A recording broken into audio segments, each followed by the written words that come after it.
5వ వచనాన్ని మనందరం కలిపి చదువుదాం. అప్పుడు సింహాసనాసీనుడై ఉన్నవాడు, ఇదిగో సమస్తమును నూతనమైనవిగా చేయుచున్నానని చెప్పెను. మరియు ఈ మాటలు నమ్మకమును నిజమునై ఉన్నవి గనుక వ్రాయుమని ఆయన నాతో చెప్పుచున్నాడు. మరి ఈ రాత్రి దేవుడు సార్వత్రిక సంఘ వాగ్దానముగా మనకి ఏమిచ్చాడు అంటే, ఇదిగో నేను సమస్తమును నూతనమైనవిగా చేయుచున్నానని చెప్పాను. ఇది మొట్టమొదటిగా మరి సార్వత్రిక సంఘ వాగ్దానములో ఇది మొదటి మాట అండి. రెండో మాట కూడా చూపిస్తాను మీకు. సమూయేలు రాసిన మొదటి గ్రంథము, సమూయేలు రాసిన మొదటి గ్రంథము 30వ అధ్యాయము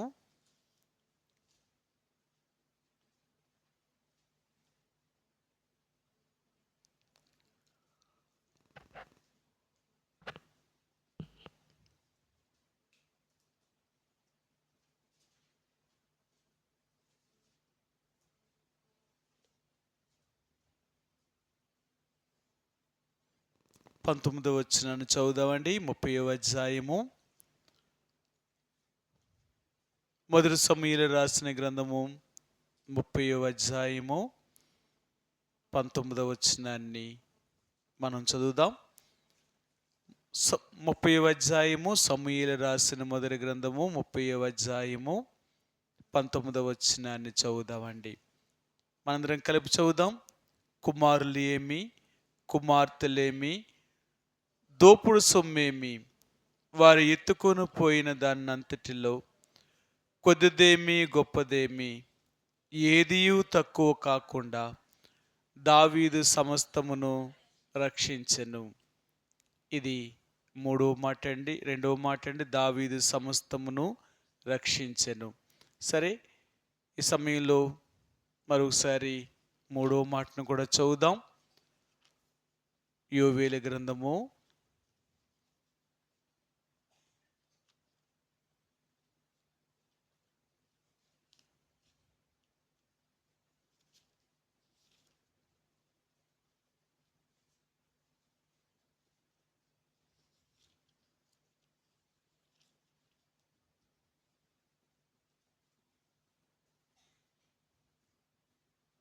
2వ అధ్యాయము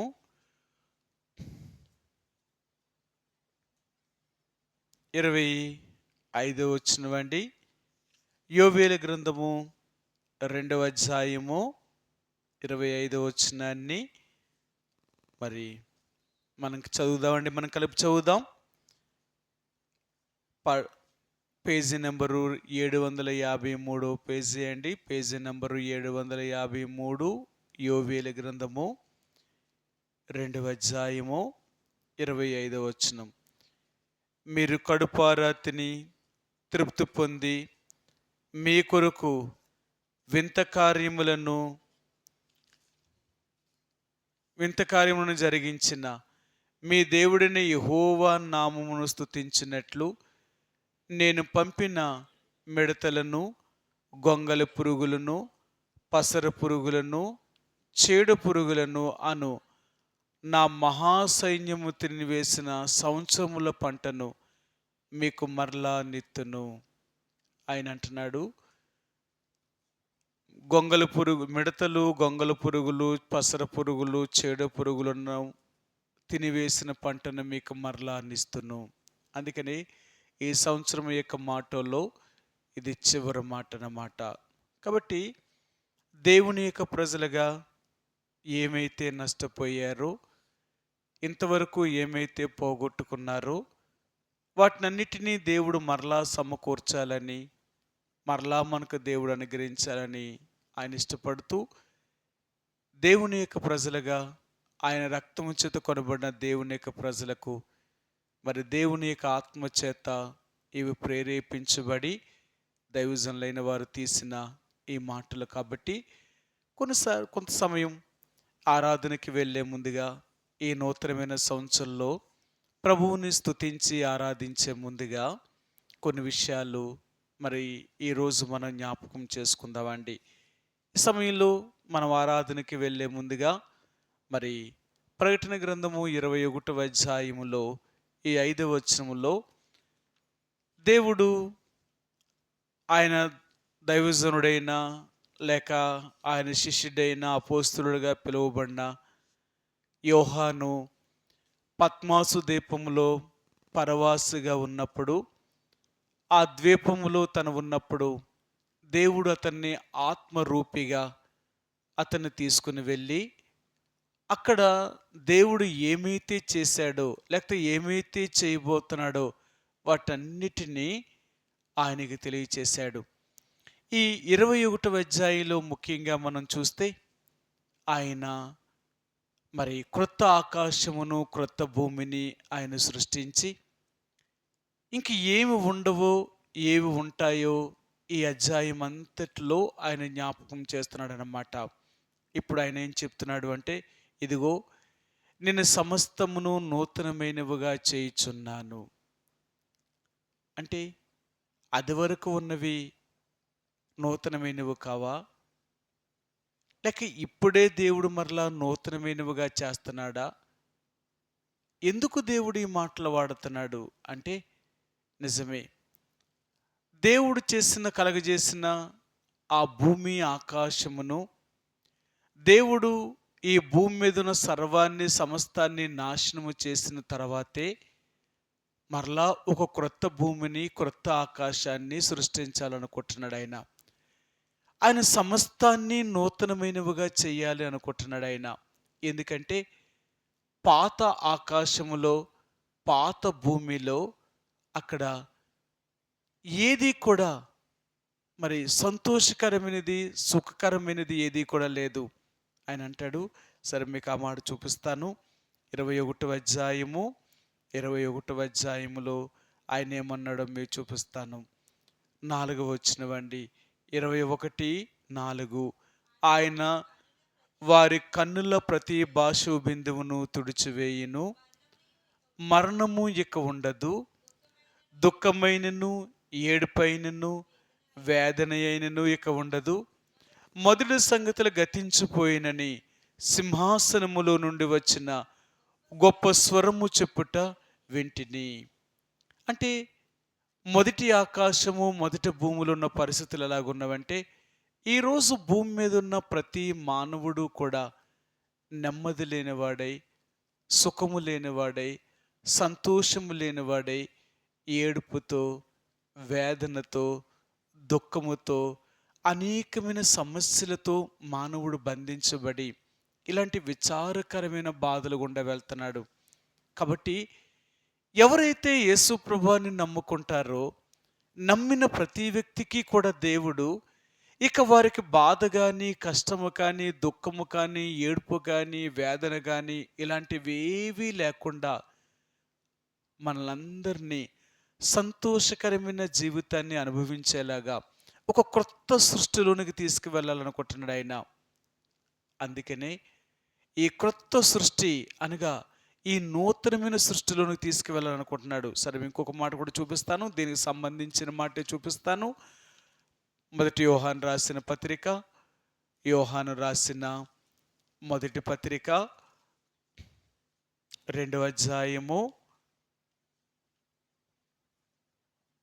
యోహాను రాసిన మొదటి పత్రిక 2వ అధ్యాయము 17వ వచనమండి. లోకమును దాని ఆశయు గతించిపోవును గాని దేవుని చిత్తమును జరిగించేవాడు నిరంతరమును నిలుచును. సరే, ఆయన అంటున్నాడు, దేవుడు ఇక్కడ ఏమంటున్నాడు అంటే, మరి దేవుడు ఒక నూతనమైన సృష్టిని ఆయన సృష్టించబోతున్నాడు. సరే మీకు ఇంకో ఆ మాట కూడా చూపిస్తాను. పేతురు రాసిన రెండవ పత్రిక 3వ అధ్యాయము, పేతురు రాసిన 2వ పత్రిక 3వ అధ్యాయము 13వ వచనమండి. 3:13. అయినను మనం ఆయన వాగ్దానములను బట్టి క్రొత్త ఆకాశముల కొరకును క్రొత్త భూమి కొరకును కనిపెట్టుచుకున్నాము. వాటి యందు నీతి నివసించును. ఇప్పుడు దేవుని పిల్లలందరూ కూడా ఎదురు చూస్తున్నది ఏంటంటే, క్రొత్త ఆకాశమును క్రొత్త భూమిని, ఒక నూతనమైన సృష్టిలోనికి వెళ్ళాలని యేసు ప్రభువుని నమ్ముకున్న వారందరూ ఎదురు చూస్తున్నారు. అందుకనే ఈరోజు నిన్ను నన్ను కూడా దేవుడు ఒక నూతనమైన సృష్టిలోనికి, ఆ నూతనమైన ఆకాశము, నూతనమైన భూమి సమస్తమును దేవుడు మరి నూతనమైనవిగా చేయుచున్నాడనమాట. ఈరోజు దేవాతి దేవుడిని యేసు ప్రభువారు ఆయన ఏం చేయాలనుకుంటున్నాడు అంటే, నిన్ను నన్ను కూడా ఒక నూతనమైన వ్యక్తిగా చేయాలనుకుంటున్నాడు. అందుకని దావీదు మహారాజు అంటాడనమాట, ప్రభువా లోకానికి నన్ను ఒక నూతనమైన వ్యక్తిగా నన్ను చెయ్యి. లోకానికి నేను ఎలా కనబడాలంటే ఒక క్రొత్త వ్యక్తిగా కనిపించాలి. నేను పాత వ్యక్తిగా ఉండకూడదు కాదు.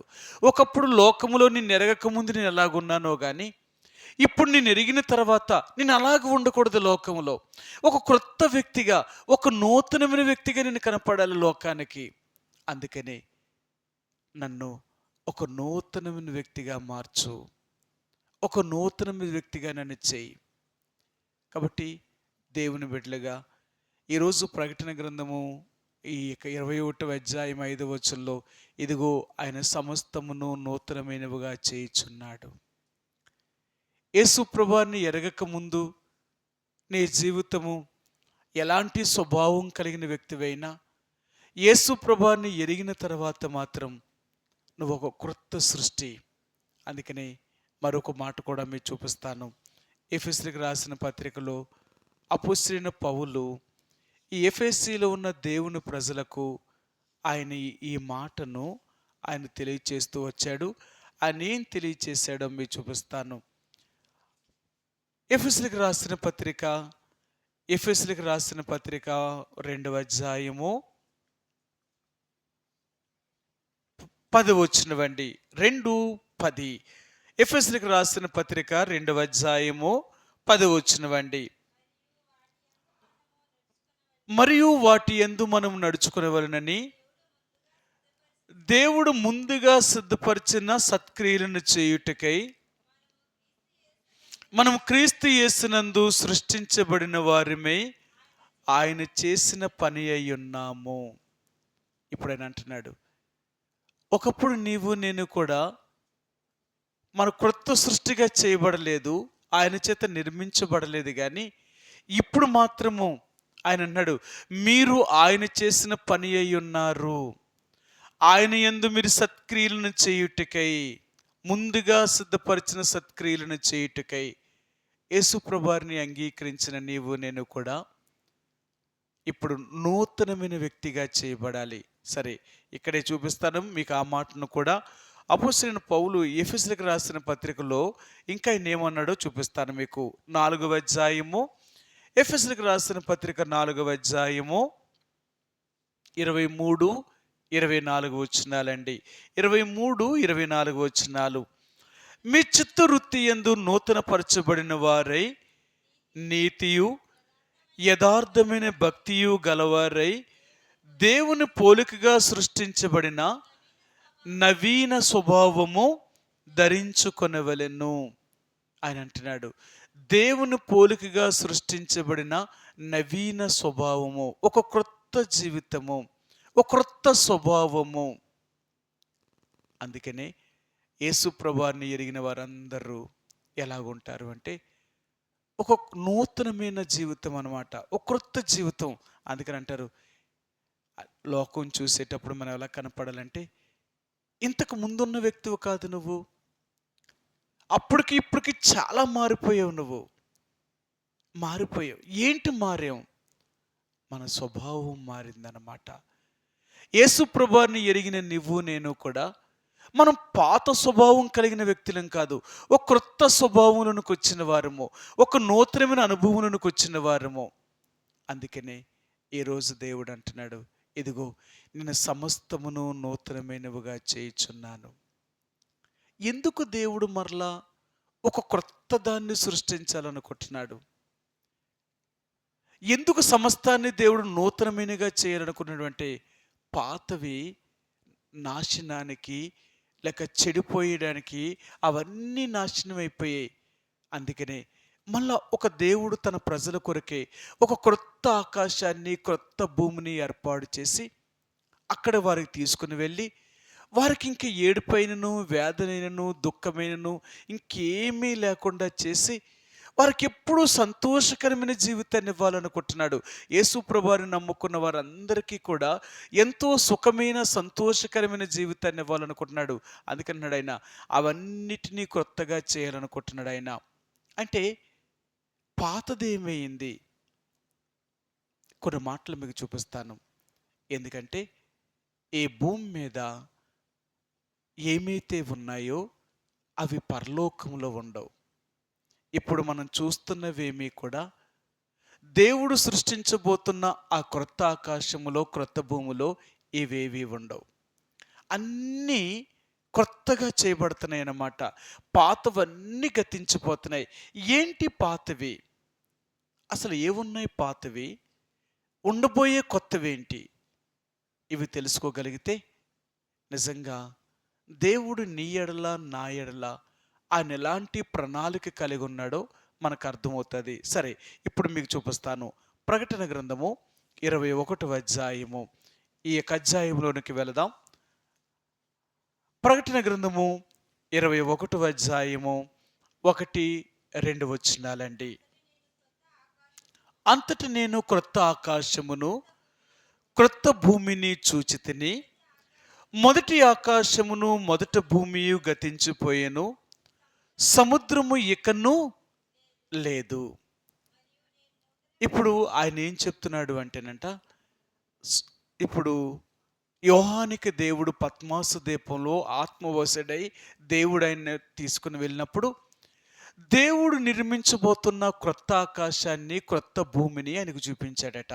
యోహాను ఆ క్రొత్త సృష్టిని చూసినప్పుడు ఆయన అంటున్నాడు, నేను క్రొత్త ఆకాశమును, క్రొత్త భూమిని చూచితిని, కానీ అక్కడ ఏమీ లేదు అంటే సముద్రము అక్కడ లేదట. సముద్రం అక్కడ లేదట. అదేంటి? సముద్రము ఎందుకు చేయలేదు దేవుడు? మరి ఇక్కడ సముద్రం ఉంది కదా, మరి అక్కడ కూడా సముద్రం ఉండాలి కదా. కానీ అక్కడ సముద్రము లేదట. ఇది మొదటి మాట. సరే, రెండో మాట నుంచి చూద్దాం. ఇంకా అక్కడ ఏమేమి లేవో, అక్కడ ఏమి ఉండవో చూపిస్తాను మీకు. 4వ వచనమండి, 21:4. ఆయన వారి కన్నుల ప్రతి బాష్ప బిందువులను తుడిచివేయను. రెండవది, అక్కడ మరణము ఇక ఉండదట. ఇది 2. సరే, 3, అక్కడ దుఃఖమైనను. 4వది ఏడుపైనను. 5వది వేదన అయినను అక్కడ ఉండదట. అక్కడ ఏమేమి ఉండవో చెప్తున్నాడు. అక్కడ ఈ క్రొత్త భూమిలో ఏముండవు, పాత భూమిలో ఏమున్నాయి. ఇప్పుడు 5 అయ్యాయి. సరే, 6వది మీకు చూపిస్తాను. 6వది మీకు చూపిస్తాను. అక్కడ ఏమి లేదో మీకు చూపిస్తాను.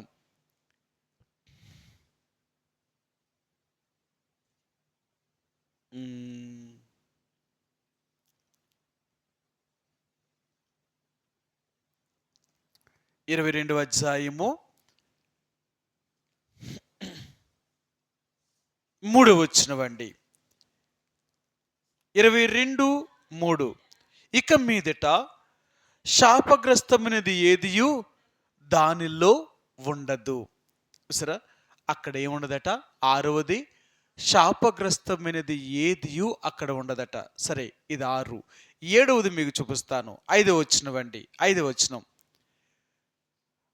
22:5. రాత్రి ఇక ఎన్నడూనూ ఉండదు. దీపకాంతి అయినను, సూర్యకాంతి అయినను వారికి అక్కర్లేదు. దేవుడైన ప్రభువే వారి మీద ప్రకాశించును. వారి యుగయుగములు రాజ్యము చేయుదురు. అక్కడ ఏం లేదట, ఇంకా చీకటి లేదట.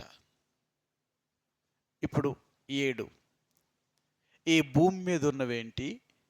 దేవుడు సృష్టించబోతున్న క్రొత్త ఆకాశములో, క్రొత్త భూమిలో, ఆ నూతనమైన సమస్తము ఆకాశము భూమిలో ఈ 7 ఉండవట. ఈ 7 ఒక్కసారి మరలా మీకు చెప్తాను. 1 సముద్రము అక్కడ లేదు. 2 మరణం అక్కడ లేదు. 3 దుఃఖం అక్కడ లేదు. 4 అక్కడ వేదన లేదు. 5 శాపగ్రస్తమైనది ఏదియూ అక్కడ లేదు. ఇక్కడే మీకు చెప్తున్నాను. ఇక్కడ ఏమున్నాయంటే ఇక్కడే 4వ వచనంలో ఉంది. అక్కడ ఏమేమి లేదట, ఇక్కడే ఇది వచ్చేసి చూడండి.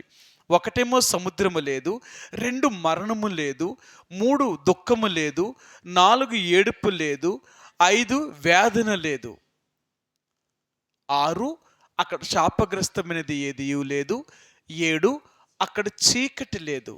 అక్కడ ఏమాత్రము కూడా వెలిగివ్వడానికి సూర్యచంద్రులు అనేవారు ఎటువంటి అక్కడ ఉండరు. ఎందుకంటే దేవుడే వెలుగై ఉన్నాడు కాబట్టి ఆ వెలుగులోనే మనుషులు ఉంటారు.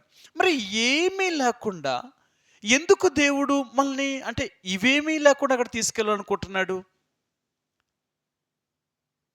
అందుకే దేవుడు అంటున్నాడు, ఈ నూతనమైన ఆకాశము మీరనుకున్నట్లుగా ఉండదు. నేను సృష్టించబోతున్న నూతనమైన ఆకాశము, నూతనమైన భూమి, అది నా బిడ్డలకు అనుకూలమైన స్థలము. ఎందుకంటే అక్కడ పాపము చేయడానికి అవకాశం ఉండదు. ఈ నూతనమైన ఆకాశములో, నూతనమైన భూమిలో సాతానుడు అనేవాడు ఇంక ఉండడు. ఇక్కడ దేవుడు పూర్తిగా సాతానుని బంధించి వాడిని పాతాళములోనికి, ఆ నరకములోనికి తోసివేస్తాడు. కాబట్టి ఇంక వీడి నరకములో నుంచి బయటికి రాడు. వీడిని ఎప్పుడైతే బంధించాడో ఇక దేవుని బిడ్డలను వీడి ఎట్టి పరిస్థితుల్లో కూడా ఇంక శోధించలేడు. దేవుడే తన ప్రజలతో ఉంటాడు కాబట్టి దేవుడు యుగయుగాలు వారితో ఉండడం వల్ల దేవుడితో వారు యుగయుగాలు సంతోషకరమైన జీవితాన్ని అనుభవిస్తారు. కాబట్టి ఏ రోజు దేవుడు అంటున్నాడు, ఇదిగో నేను సమస్తమును నూతనమైనవిగా చేయాలనుకుంటున్నాను. నేను సృష్టించబోతున్న ఆ పరలోక రాజ్యములో ఈ 7 ఎలాగ ఉండవో అలాగే నీ జీవితంలో కూడా ఈ 7 ఉండకూడదని కోరుకుంటున్నాను. అంటే కొన్నిసార్లు బైబిల్లో ఉన్న మాటలు ఎలాగుంటాయంటే అది నిజమా అబద్ధమా, అసలు ఇవి ఎలాగా? నన్ను ఈ మాట అడిగారు ఒక సిస్టర్ గారు. ఆమె ఒక ప్రకటన గ్రంథం మీద వాళ్ళు బోధిస్తున్నారన్నమాట. కాంటాక్ట్ అయ్యారన్నమాట. దానికి ప్రభు యొక్క రాకడ గురించి వాళ్ళు బోధిస్తూ ప్రకటన గ్రంథం మీదే ఇప్పటికి దరిదాపులో సంవత్సరం నుంచి ఆ వాక్యాన్ని వింటున్నారన్నమాట. వాళ్ళు బోధించేదంతా ఎప్పుడు వినలేని బోధ అన్నమాట. వాళ్ళు ఏమని చెప్తున్నారు అంటే పరలోకం ఎక్కడో ఉండదు, పరలోకం ఎక్కడుందంటేనంట భూమి మీదే ఉంటుందట. పరలోకం అంటున్నాడు, పరలోకం ఏమో ఇంకా పరలోకం అంటే 3వ ఆకాశం మీద పరలోకం ఉంటుంది, కానీ భూమి మీదకే పరలోకం వచ్చేస్తుందట. భూమే పరలోకంలా మారిపోద్దట.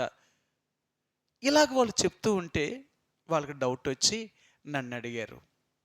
ఏమని అడిగారంటే అసలు పరలోకం ఎక్కడుంటుంది అని అడిగారు. నేను అన్నాను, పరలోకమే ఎక్కడుంటుంది అంటే భూలోకమే పరలోకంలాగా మారిపోతుంది అన్నాను.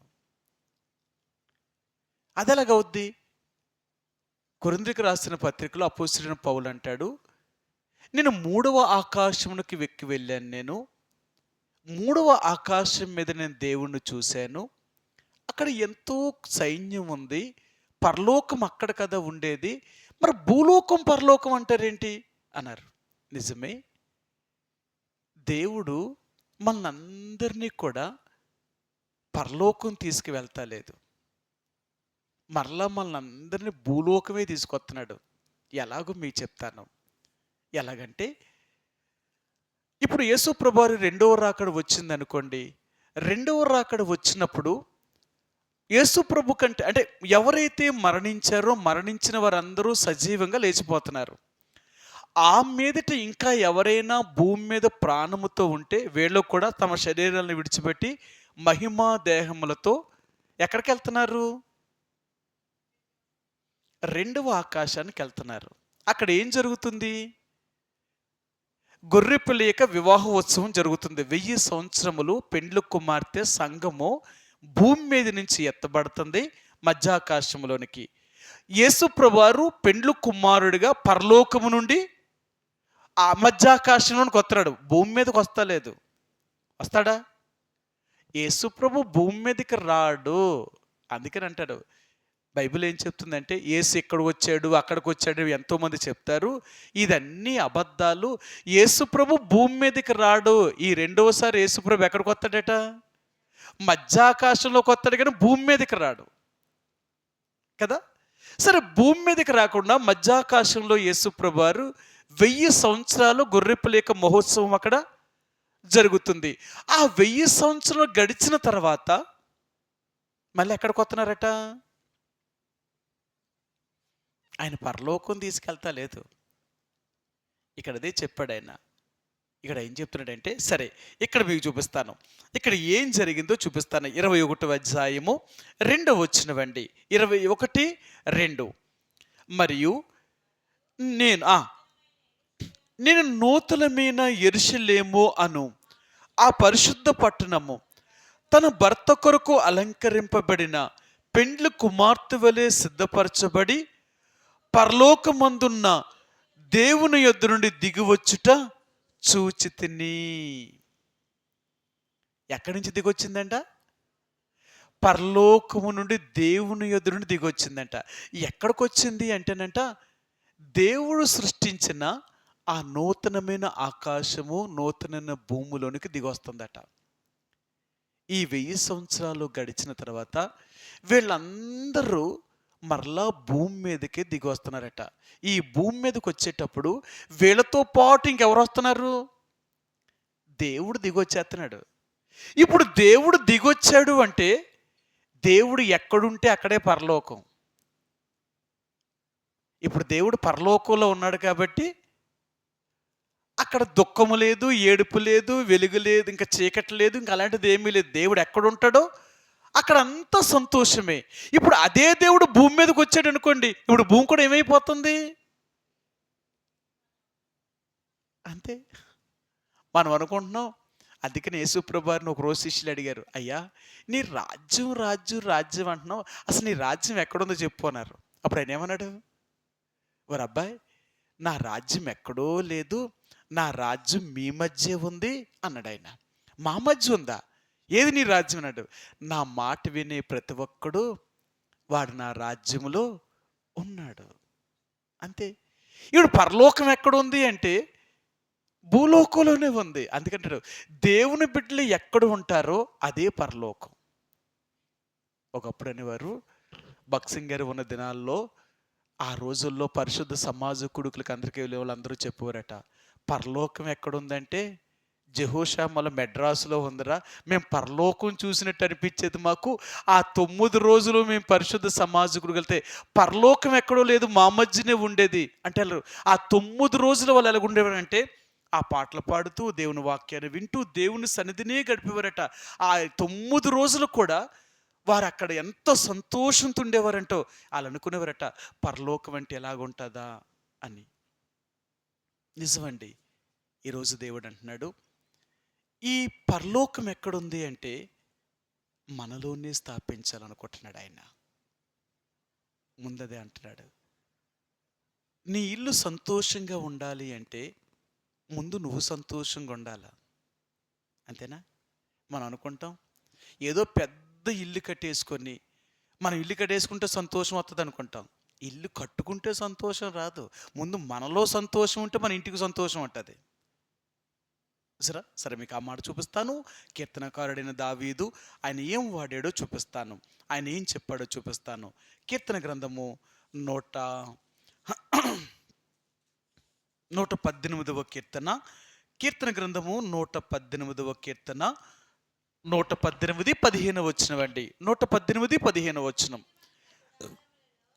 నీతిమంతుల గుడారములలో రక్షణను గురించిన ఉత్సాహ సునాదము వినబడును. నీతిమంతుల యొక్క గుడారముల నుంచి అంటే ఇవేమి వినబడతాయట? ఎప్పుడూ వీరి యొక్క సంతోషమైన స్వరం వినబడుతూ ఉంటుందట. అంటే వాళ్ళు రక్షించబడతారు కదా, రక్షణ గురించిన ఉత్సాహ సంతోష గానములు వినబడతాయంటట. అందుకనే ప్రతిరోజు మనం మన ఇంట్లో నుంచి ప్రతిరోజు మన కుటుంబ ప్రార్థన చేసుకున్నప్పుడల్లా పాటలు పాడుతూ ఉంటాం. మన ఇంట్లో నుంచి బయట వాళ్ళకి ఏం వినబడతాయి? మన పాట వినబడతాయట. ఏంట్రా రోజు పొద్దుట సాయంకాలం ఇలా పాటలతో సంతోషంగా ఉంటున్నారు. మన సాక్ష్యం ఏంటో తెలుసా?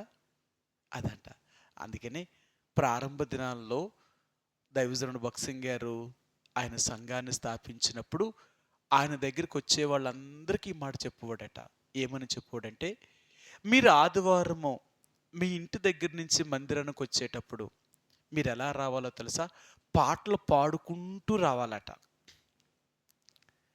ఇంటి దగ్గర నుంచి మందిరానికి వచ్చేదాకా ఎవరికి వాళ్ళే పాటలు పాడుకుంటూ రావాలట. ఇలాగా మెడ్రాసు పట్టణంలో ఉన్న 4 మూలల నుంచి కూడా వీళ్ళు పాటలు పాడుతూ ఉంటేనట మెడ్రాసు పట్టణం అంతా కదిలించబడేదట. ఏంట్రా ఏ మూల చూద్దామని పాటలు పాడుకుని వస్తున్నారు, ఏ మూల నుంచైనా పాటలు పాడుతూనే వస్తున్నారు, ఏంటి ఇలా పాడుతున్నారు వీళ్ళు పాటలు అడిగేవారట.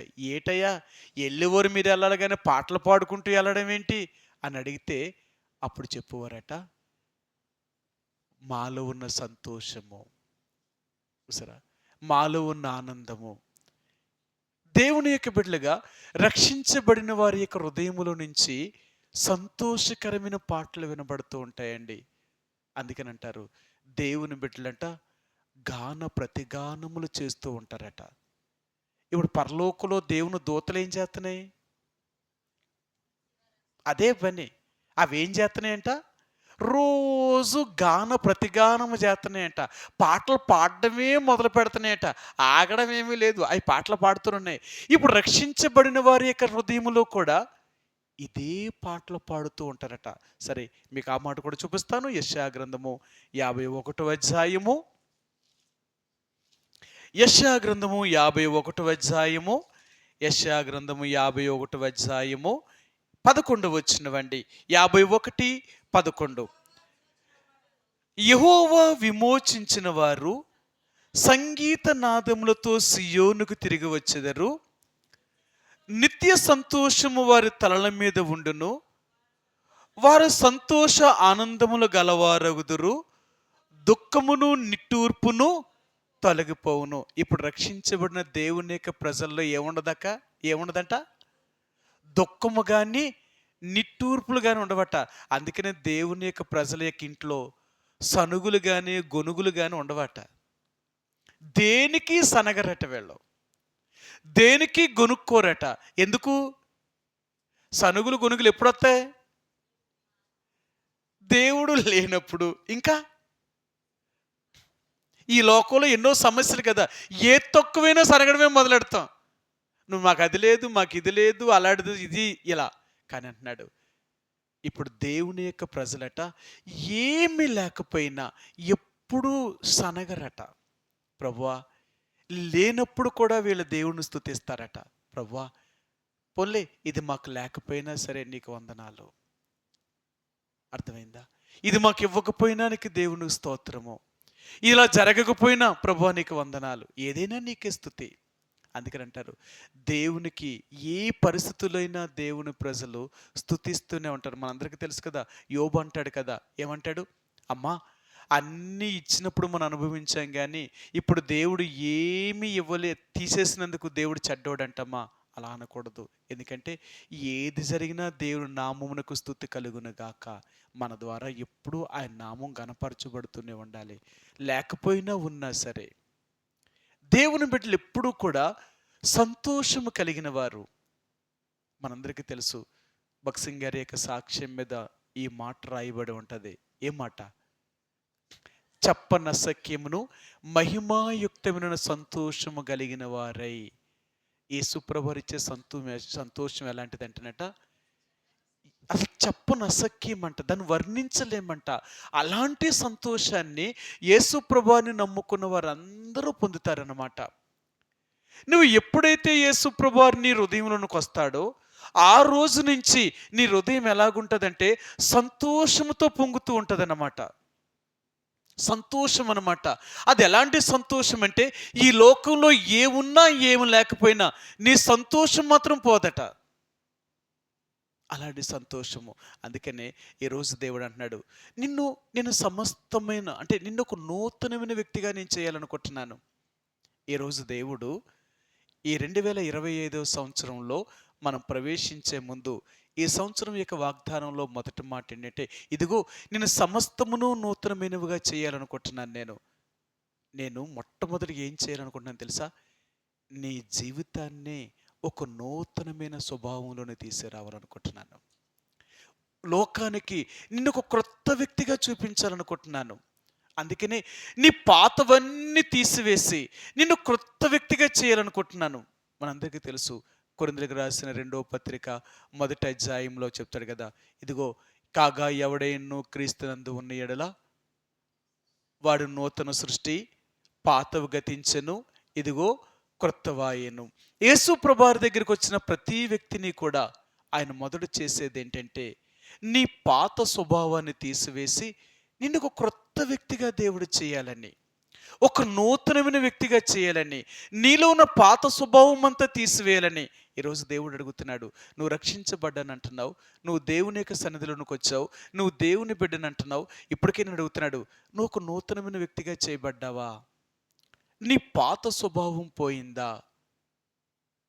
చాలాసార్లు చెప్తూ ఉంటాను నేను, యేసు ప్రభువారు మన కొరకు ఎందుకు సిలువ మీద మరణించాడు, ఎందుకు ఆయన సమాధి చేయబడ్డాడు, ఎందుకు ఆయన సమాధి నుంచి తిరిగి లేచాడు?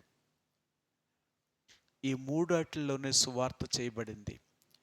మన కొరకు యేసు ప్రభువారు చనిపోయారు, సమాధి చేయబడ్డాడు, తిరిగి 3వ దినాన్ని తిరిగి లేచాడు. యేసు ప్రభువారు ఎందుకు చనిపోయాడు? మన పాపముల కొరకు యేసు ప్రభువారు ఆ సిలువ మీద మరణించాడు. చనిపోయిన వ్యక్తిని మళ్ళీ ఏం చేశారు? యేసు ప్రభువారిని చనిపోయిన సిలువ మీద ఉన్న వ్యక్తిని ఏం చేశారు? సమాధి చేశారు. సమాధి చేశారు అంటే ఆ చచ్చిపోయిన శవాన్ని ఏం చేశారంటే కనపడకుండా కప్పెట్టేశారు. ఎందుకు కప్పెట్టారు? ఈ శరీరమే గాని ఉంటే అది దుర్వాసన కొడుతూ ఉంటుంది అన్నమాట. చచ్చిపోయిన శవాన్ని అందుకనే తీసుకెళ్ళి కాల్చేయడమో లేకపోతే కప్పెట్టేయడమో ఎందుకు చేస్తారు అంటే, శవాన్ని ఎవరో కూడా దగ్గర పెట్టుకోరు. ఒకవేళ దగ్గర పెట్టుకుంటే అది కుళ్ళిపోయి కంపు కొడుతుంది తప్ప అంతకంటే ఇంకేమీ లేదు. అందుకని ఏం చేశారంటే ఆ శవాన్ని తీసుకెళ్ళి సమాధి చేశారు. 3వ రోజున ఆ సమాధి చేయబడిన ఆయన శరీరము సజీవంగా లేచాడు. సజీవంగా లేచాడు ఆయన. అంటే యేసు ప్రభువారు సమాధిలో నుంచి ఎందుకు లేచాడు? అక్కడ అంటాడు, నిన్ను నన్ను కూడా ఒక నూతనమైన వ్యక్తిగా చేయడం కొరకే ఆయన సమాధిలో నుంచి తిరిగి లేచాడట. అందుకని అంటాడు, మన సువార్త చెప్పేటప్పుడు ఈ 3 విషయాలు చెప్తాం. యేసు ప్రభువారు నీ పాపముల కొరకు మరణించాడు, సమాధి చేయబడ్డాడు అంటే నీ పాత స్వభావాన్ని సమాధి చేసేసాడు, ఇక మరలా కనపడనివ్వడు. నువ్వు పాత వ్యక్తివి కాదు. యేసు ప్రభువారిని నమ్మిన తర్వాత నువ్వు క్రొత్త వ్యక్తివి. నీ పాత జీవితం సమాధి చేయబడాలి. ఒకవేళ నువ్వు ఇంకా పాత వ్యక్తిగానే కనపడుతున్నావు అనుకో, అప్పుడు నీలో నుంచి దుర్వాసన వస్తానమంటది. నువ్వెంత యేసు ప్రభువారిని నమ్మినా, నువ్వు దేవుని గుడికొచ్చినా నీ స్వభావం ఉంది కదా. ఏం మారిందమ్మా? ఆయనేం మారాడమ్మా? గుడికి వెళ్తున్నారు, ఏదో దేవుణ్ణి నమ్ముకున్నామంటారు, చూడాలి బతుకులు ఎలాగున్నాయో, వాళ్ళు చేసే పనులు ఎలాగున్నాయో. కారణం ఏమవ్వలేదు? ఈ పాత స్వభావం చావలేదు. నువ్వు సమాధి యొక్క అనుభవంలోనికి వెళ్ళలేదు. నువ్వు సమాధి యొక్క అనుభవంలోనికి వెళ్ళినప్పుడే నువ్వు క్రొత్త వ్యక్తిగా చేయబడతావు. అర్థమైందా? అందుకనే బాప్తీసం ఇచ్చేటప్పుడు పూర్తిగా ముంచుతావు నీటిలో. ఎందుకు ముంచుతాం? సగం ముంచం, పూర్తిగా. అంటే నువ్వు పూర్తిగా క్రొత్త వ్యక్తిగా చేయబడాలి అంటే నువ్వు పూర్తిగా ములగాలి. నీ జీవితం కూడా అలాగ పాత వాటినన్నిటిని వదిలిపెట్టాలి. అప్పుడే నువ్వు యేసు ప్రభువులోకి వచ్చినట్లు. అంతేగాని ఏదో గుడికొచ్చేసి నువ్వు ప్రార్థన చేసేసి వెళ్ళిపోతే నువ్వు కొత్త వ్యక్తి అవ్వవు. నీ జీవితాన్ని మార్చుకోవాలి. అది అందుకని అంటున్నాడు, కాగా ఎవడైనా క్రీస్తునందు ఉంటే వాడు నూతన సృష్టి అవ్వాలి అంటే పాతవి గతించిపోవాలి. నీ జీవితంలో ఇంతకు ముందు యేసుప్రభువారిని ఎరగక ముందు ఉన్న జీవితాన్ని వదిలేసావా? ఇంకా అవి కనపడుతున్నాయా? ఒకవేళ యేసుప్రభువారిని ఎరగక ముందు నువ్వు ఎలాంటి స్వభావం కలిగి ఉన్నావో అదే స్వభావాన్నిగా నువ్వు కలిగి ఉంటే నువ్వు ఇంకా నూతన సృష్టిగా చేయబడలేదు. నువ్వు ఇంకా పాత స్వభావం కలిగిన వ్యక్తివే. అందుకనే ఇంకా నీలో ఇలాంటివే కనపడుతున్నాయి. ఏంటి? సముద్రము కనపడుతుంది, ఏడుపు కనపడుతుంది, వేదన కనపడుతుంది, దుఃఖము కనపడుతుంది, మరణము కనపడుతుంది, చీకటి కనపడుతుంది, అసహ్యమైనది కనపడుతుంది. ఇంకా నీ జీవితంలో ఈ పాతవి ఇంకా నీలో నుంచి పోలేదు. ఇవన్నీ పోవాలి అనుకుంటే దేవుడు నిన్ను ఒక నూతనమైన వ్యక్తిగా చేయాలని అందుకన్నాడు. యేసుప్రభువు వారి దగ్గరికి నికోదేము వచ్చినప్పుడు అన్నాడు, నికోదేము, ఒకడు క్రొత్తగా జన్మించితేనే కానీ దేవుని రాజ్యంను చూడలేడు. ఒక క్రొత్త వ్యక్తి అవ్వాలి. నువ్వు యేసుప్రభు యొక్క రాజ్యములోనికి ప్రవేశించాలి అంటే నీ పాపము నుండి విడుదల పొందాలి. అప్పుడే నువ్వు క్రొత్త వ్యక్తిగా చేయబడతావు. నువ్వు పాపం నుంచి విడుదల పొందకపోతే నువ్వు క్రొత్త వ్యక్తివి కాలేవు. అందుకనే యేసుప్రభు దగ్గరికి వచ్చిన వాళ్ళందరినీ కూడా ఆయన మొదట చేసేది ఏంటంటే, ఇదిగో నేను సమస్తమును నూతనమైనవిగా చేస్తున్నాను. ఇక నుంచి నువ్వు పాత స్వభావం కలిగిన వ్యక్తివి కాదు. ఒక క్రొత్త అనుభవంలోనికి వచ్చావు, ఒక క్రొత్త జీవితంలోనికి వచ్చావు. అందుకనే బైబిల్ గ్రంథంలో చాలామంది దేవుడిని నమ్ముకున్న తర్వాత వాళ్ళు చెప్పింది ఏంటంటే, అయ్యా ఒకప్పుడు నేను ఇలాంటి వ్యక్తిని, కానీ ఇప్పుడు అలాంటి వ్యక్తిని కాదు. ఒకప్పుడు నేను ఇలాంటి జీవితాన్ని జీవించిన వ్యక్తిని, కానీ ఇప్పుడు నేను అలాగలేను. ఇప్పుడు నేను క్రొత్త వ్యక్తిగా చేయబడ్డాను. మీకు ఒక మాట చెప్తాను. బైబిల్ గ్రంథంలో ఇప్పుడు మనం చదివిన దాంట్లో సముద్రము లేదట పరలోకములో. సముద్రము లేదట. ఎందుకు సముద్రము లేదు? సముద్రానికి ఉన్న లక్షణం. అందుకని బైబిల్ గ్రంథంలో అంటాడు, సముద్రానికంట ఎప్పుడు నెమ్మది ఉండదట.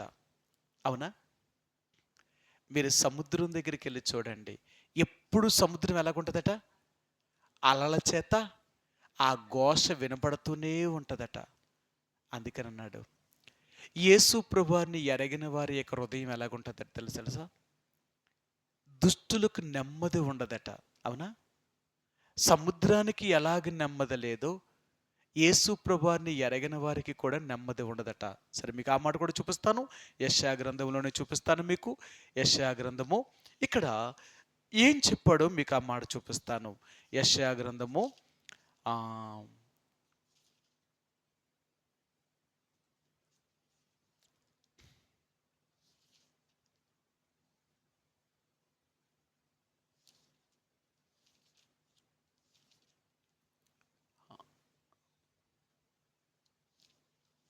48వ అధ్యాయము. యెషయా గ్రంథము 48వ అధ్యాయము 22వ వచనం అండి. 48 యెషయా గ్రంథము 48 22వ వచనం. దుష్టులకు నెమ్మది ఉండదని యెహోవా సెలవిచ్చుచున్నాడు. సరే, ఖచ్చితంగా చెప్పాడు. దుష్టులకు నెమ్మది ఉండదని యెహోవా సెలవిస్తున్నాడట. సరే, ఎవరు దుష్టులు, ఎవరికి నెమ్మది ఉండదు అనే విషయాన్ని కూడా మరలా ఇక్కడే చెప్తాడు ఆయన. మీకు ఆ మాట చూపిస్తాను. ఎందుకంటే భక్తిహీనుల యొక్క హృదయము కదులుతున్న సముద్రము లాంటిదట. భక్తిహీనుల యొక్క హృదయము కదులుతున్న సముద్రము లాంటిదట. ఈ సముద్రం ఎలాగుంటుంది అంటే అది ఎప్పుడు బురదను మైలును పైకి తీస్తూ ఉంటుందట. చూడండి, యెషయా గ్రంథంలోనే మీకు చూపిస్తాను. సముద్రముకున్న లక్షణం ఏంటంటే అది ఎప్పుడు కూడా బురదను మైలును పైకి తీస్తూ ఉంటుందట. 57వ అధ్యాయము యెషయా గ్రంథము 57వ అధ్యాయము 20-21 వచనమండి. 20-21. భక్తిహీనులు కదులుతున్న సముద్రపు వంటి వారు, అది నిమ్మలింపనేరదు, దాని జలములు బురదను మైలను పైకి వేయును, దుష్టులకు నెమ్మది ఉండదని నా దేవుడు సెలవిచ్చుచున్నాడు. సముద్రంకున్న లక్షణం ఏంటంటే తెలుసా? ఎప్పుడు బురదను మైలును బయటికి తీసుకొస్తూ ఉంటుందట. అందుకనే చెడ్డవారి యొక్క హృదయంలోనంటే చెడు ఎప్పుడు బయటకు వస్తానే ఉంటుందట. అందుకంటాడు, ఒక చెడ్డవాడి హృదయంలో నుంచి చెడే బయటకు వస్తుంది, ఒక మంచివాడి హృదయంలో నుంచి మంచే బయటకు వస్తుందట. మత్తయి సువార్త 12వ అధ్యాయం, ఓ సజ్జనుడు విషయం హృదయంలో నుంచి సద్విషయంలో బయటికి తీసుకొస్తాడట, దుర్జనుడు హృదయంలో నుంచి దుర్విషయాలనే బయట తీసుకొస్తాడట. ఇప్పుడు దుష్టుల యొక్క హృదయం ఎలాగుంటుందట? అందుకనే లోకంలో ఉన్న వాళ్ళందరూ ఎప్పుడు కూడా జరిగిపోయిన నాటినే పైకి తీస్తూ ఉంటారు. ఒకప్పుడు నువ్వు అలా చేయలేదా, ఒకప్పుడు నువ్వు అలాగలేవా, ఒకప్పుడు నువ్వు ఇలాగలేవా, ఇప్పుడు చెప్తున్నావా నువ్వు నీతులు, అప్పుడు నువ్వు అలాంటి వాడు కాదా అని అడుగుతూ ఉంటారు. వాళ్ళు ఎప్పుడు ఏం చెప్తుంటారు? గతాన్నే తవ్వుతూ ఉంటారు. కానీ యేసు ప్రభువుని ఎరిగిన వారు ఏం చేస్తారో తెలుసా? గతాన్ని గుర్తు చేసుకోరు. ఒకప్పుడు అయిపోయింది నా జీవితం అంతే అలాగా, కానీ ఇప్పుడు నుంచి మాత్రం నేను అలాగలేను. ఒకప్పుడు నాకు తెలియక అలాగ చేశాను, ఇప్పుడు నేను తెలుసుకున్నాను కదా నేను అలాగలేను, ఇక నా జీవితంలో జరిగిన దాన్ని ఎత్తను. అందుకని అంటాడు, జరిగిపోయిన దాన్ని మాటి మాటికి ఎత్తేవాడట మిత్రభేదం కలగజేస్తాడట. ఇద్దరు స్నేహితుల మధ్య వీళ్ళు ఎప్పుడు కూడా జరిగిపోయిన దాన్ని ఎత్తుకోరట. ఇంకా అయిపోయింది ఇప్పుడు నుంచి మనం ఏం చేయాలి చెప్పు అంటూ ఉంటారట. జరిగిపోయిన దాన్ని తవ్వుకుంటే స్నేహం ఉండదు. అందుకనే స్నేహితులు ఎప్పుడు కూడా జరిగిపోయిన దాన్ని మర్చిపోతారట, ప్రస్తుతం ఏం చేయాలి దాని గురించి ఆలోచిస్తారట. అదే దేవుడు అంటున్నాడు, ఒకప్పుడు నీ జీవితం ఎలాంటిదంటే కదులుతున్న సముద్రము లాంటిది. అది నిమ్మలముగా లేదది, ఎప్పుడు అలల చేత కొట్టబడుతూ ఉంటుంది. రెండవదిగా దాని లక్షణం ఏంటంటే బురదను మైలును ఎప్పుడూ పైకి తీస్తూనే ఉంటుంది. ఈరోజు దేవుడు అంటున్నాడు, నన్ను ఎరగక ముందు నేను నిన్ను చూసినప్పుడు నువ్వు ఎలాగున్నావో తెలుసా? నేను నిన్ను చూసినప్పుడల్లా నువ్వు పూర్తిగా చెడిపోయిన వ్యక్తివి, నీ జీవితంలో నాకేమీ మంచి కనబడలేదు, నువ్వంతా పాడైపోయిన వ్యక్తివి. నేను నిన్ను చూడగానే నాకు నీ మీద ఎలాగేమో కానీ ఎలాగనిపించింది తెలుసా? నిన్ను చూడకూడదని అనిపించింది నాకు అంటున్నాడు ఆయన. సరే మీకు ఆ మాట చూపిస్తాను. యెహెజ్కేలు గ్రంథము 16వ అధ్యాయము, యెహెజ్కేలు గ్రంథము 16వ అధ్యాయము, క్షమించండి 16వ అధ్యాయము, యెహెజ్కేలు గ్రంథము 16వ అధ్యాయము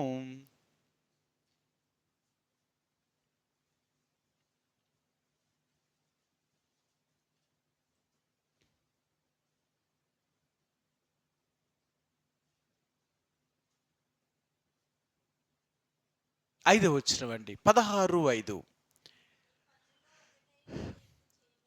ఈ పనుల్లో ఒకటైనను నీకు చేయవలనని ఎవరునూ కటాక్షింపలేదు, నీ యందు జాలిపడిన వారు ఒకడునూ లేకపోయేను. నీవు పుట్టిన నాడే బయట నేలను పారవేయబడి చూడనసహ్యముగా ఉంటివి. నేను నిన్ను చూసినప్పుడు ఎలాగున్నావో తెలుసా? అది నీ స్థితి ఏంటంటే చూడనసహ్యంగా ఉన్నావు. నీ జీవితంలో మంచి అనేది ఏమీ లేదు, పూర్తిగా చెడిపోయిన వ్యక్తివి. ఈ భూమి మీద సముద్రం వల్ల ఎన్ని లాభాలు ఉన్నాయంటారు? సముద్రమే కానీ భూమి మీద లేకపోయి ఉంటే మానవుడికి మనుగడే లేదండి. ఎంత సముద్రాన్ని దేవుడు ఎందుకు సృష్టించాడో తెలుసా? మనం వాడే చెడంతా సముద్రంలోనికే వెళ్తుంది. ఎంత వెళ్ళినా సముద్రం మాత్రం ఏం చేస్తుంది తెలుసా? దాంట్లో కలుపుకొని దాన్ని ఎప్పుడూ శుద్ధి చేస్తుంది. దేవుడట సముద్రానికి అలలు ఎందుకు ఎట్టాడు అంటే నీరు కదలడం వల్ల అది శుద్ధి అవుతుందంట. అవునా? ఈ నీరు కదలడం వల్ల ఏమవుతుందంటే ఆక్సిజన్ నీటిలో కలిసి నీరుని శుద్ధి చేస్తుంది. అందుకని సముద్రాన్ని ఎవరో కదపోలసిన పని లేదు, దాన్ని అంతటా కదులుతుంది. అదే చెరువు అనుకోండి, కదలదు. చెరువులో ఉన్న నీరు పాడవుతుందేమో కానీ సముద్రంలో ఎంత నీరు కలిసినా అది పాడవదు. రెండవదిగా సముద్రం అనుకున్న రెండో లక్షణం ఏంటంటే అది ఉప్పు నీటి కలిగింది. అది ఉప్పు నీరు అన్నమాట. అందుకనే ఎలాంటి మలినాన్నైనా సరే అది శుద్ధి చేయగలుగుతుంది.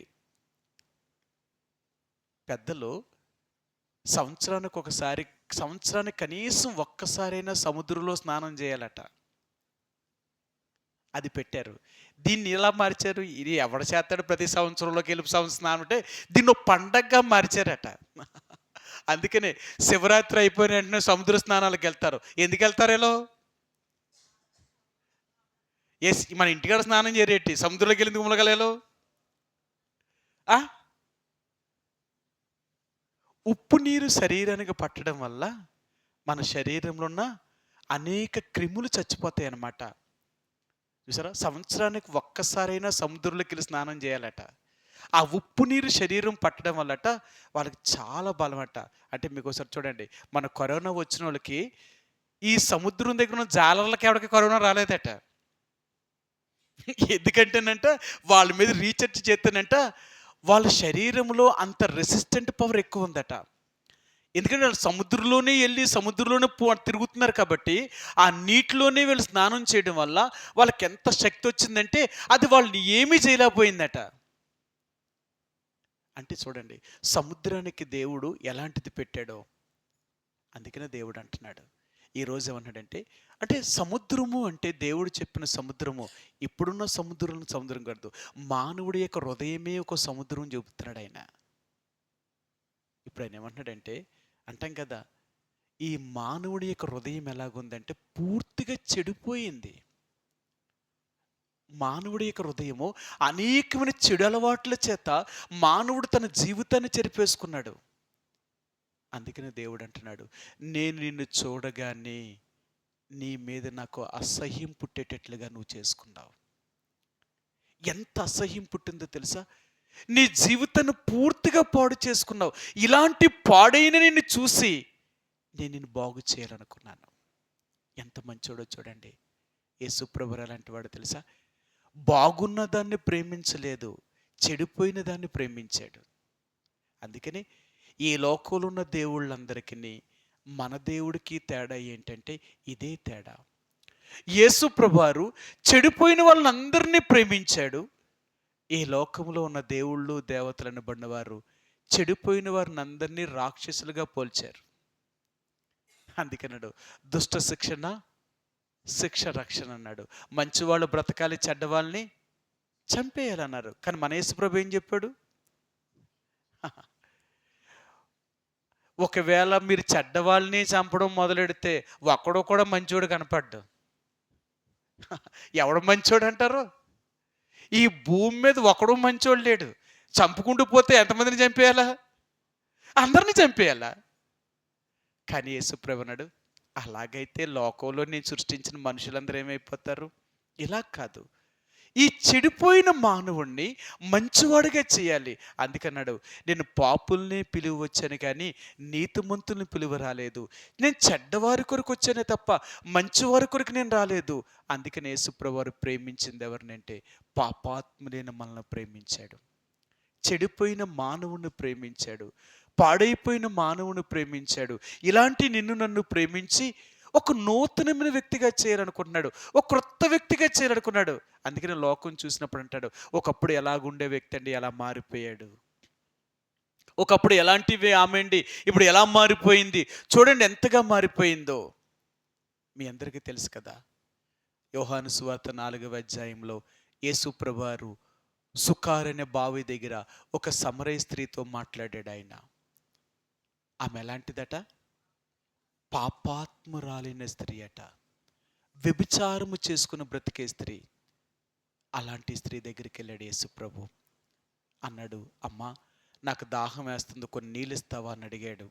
అప్పుడు అని అడిగింది, అయ్యా యూదుడివైన నీవు సమరయ స్త్రీని నన్ను ఎలాగ దాహానికి నీళ్ళు అడుగుతున్నావు? మేము వేసిన నీళ్ళు మీరు తాగరు కదా, మేమేమో నిషిద్ధమైన వారము, మేము సమరయులము, వెలివేయబడిన వారము, మీరేమో పవిత్రులైన వారు, మా నీళ్ళు మీరెలా తాగుతారు అన్నప్పుడు యేసుప్రభువు అన్నాడు, అమ్మా అలాగనొద్దు, మేమందరము కూడా మిమ్మల్ని రక్షించడం కొరకే మీ దగ్గరికి నేను వచ్చానని యేసుప్రభు చెప్పినప్పుడు అక్కడ ఏం చెప్పాడు అంటే ఆ స్త్రీని మార్చాడు ఆయన. తన జీవితంలో జరిగిన విషయాలన్నీ చెప్పినప్పుడు ఆ స్త్రీ ఏం చేసిందంటే మనసును మార్చుకుంది. అక్కడ ఒక మాట అంటారు, ఏమంటారంటే ఆ నూతి దగ్గరికి కొండట్టుకుని వచ్చిందట నీళ్ళు కొరకు.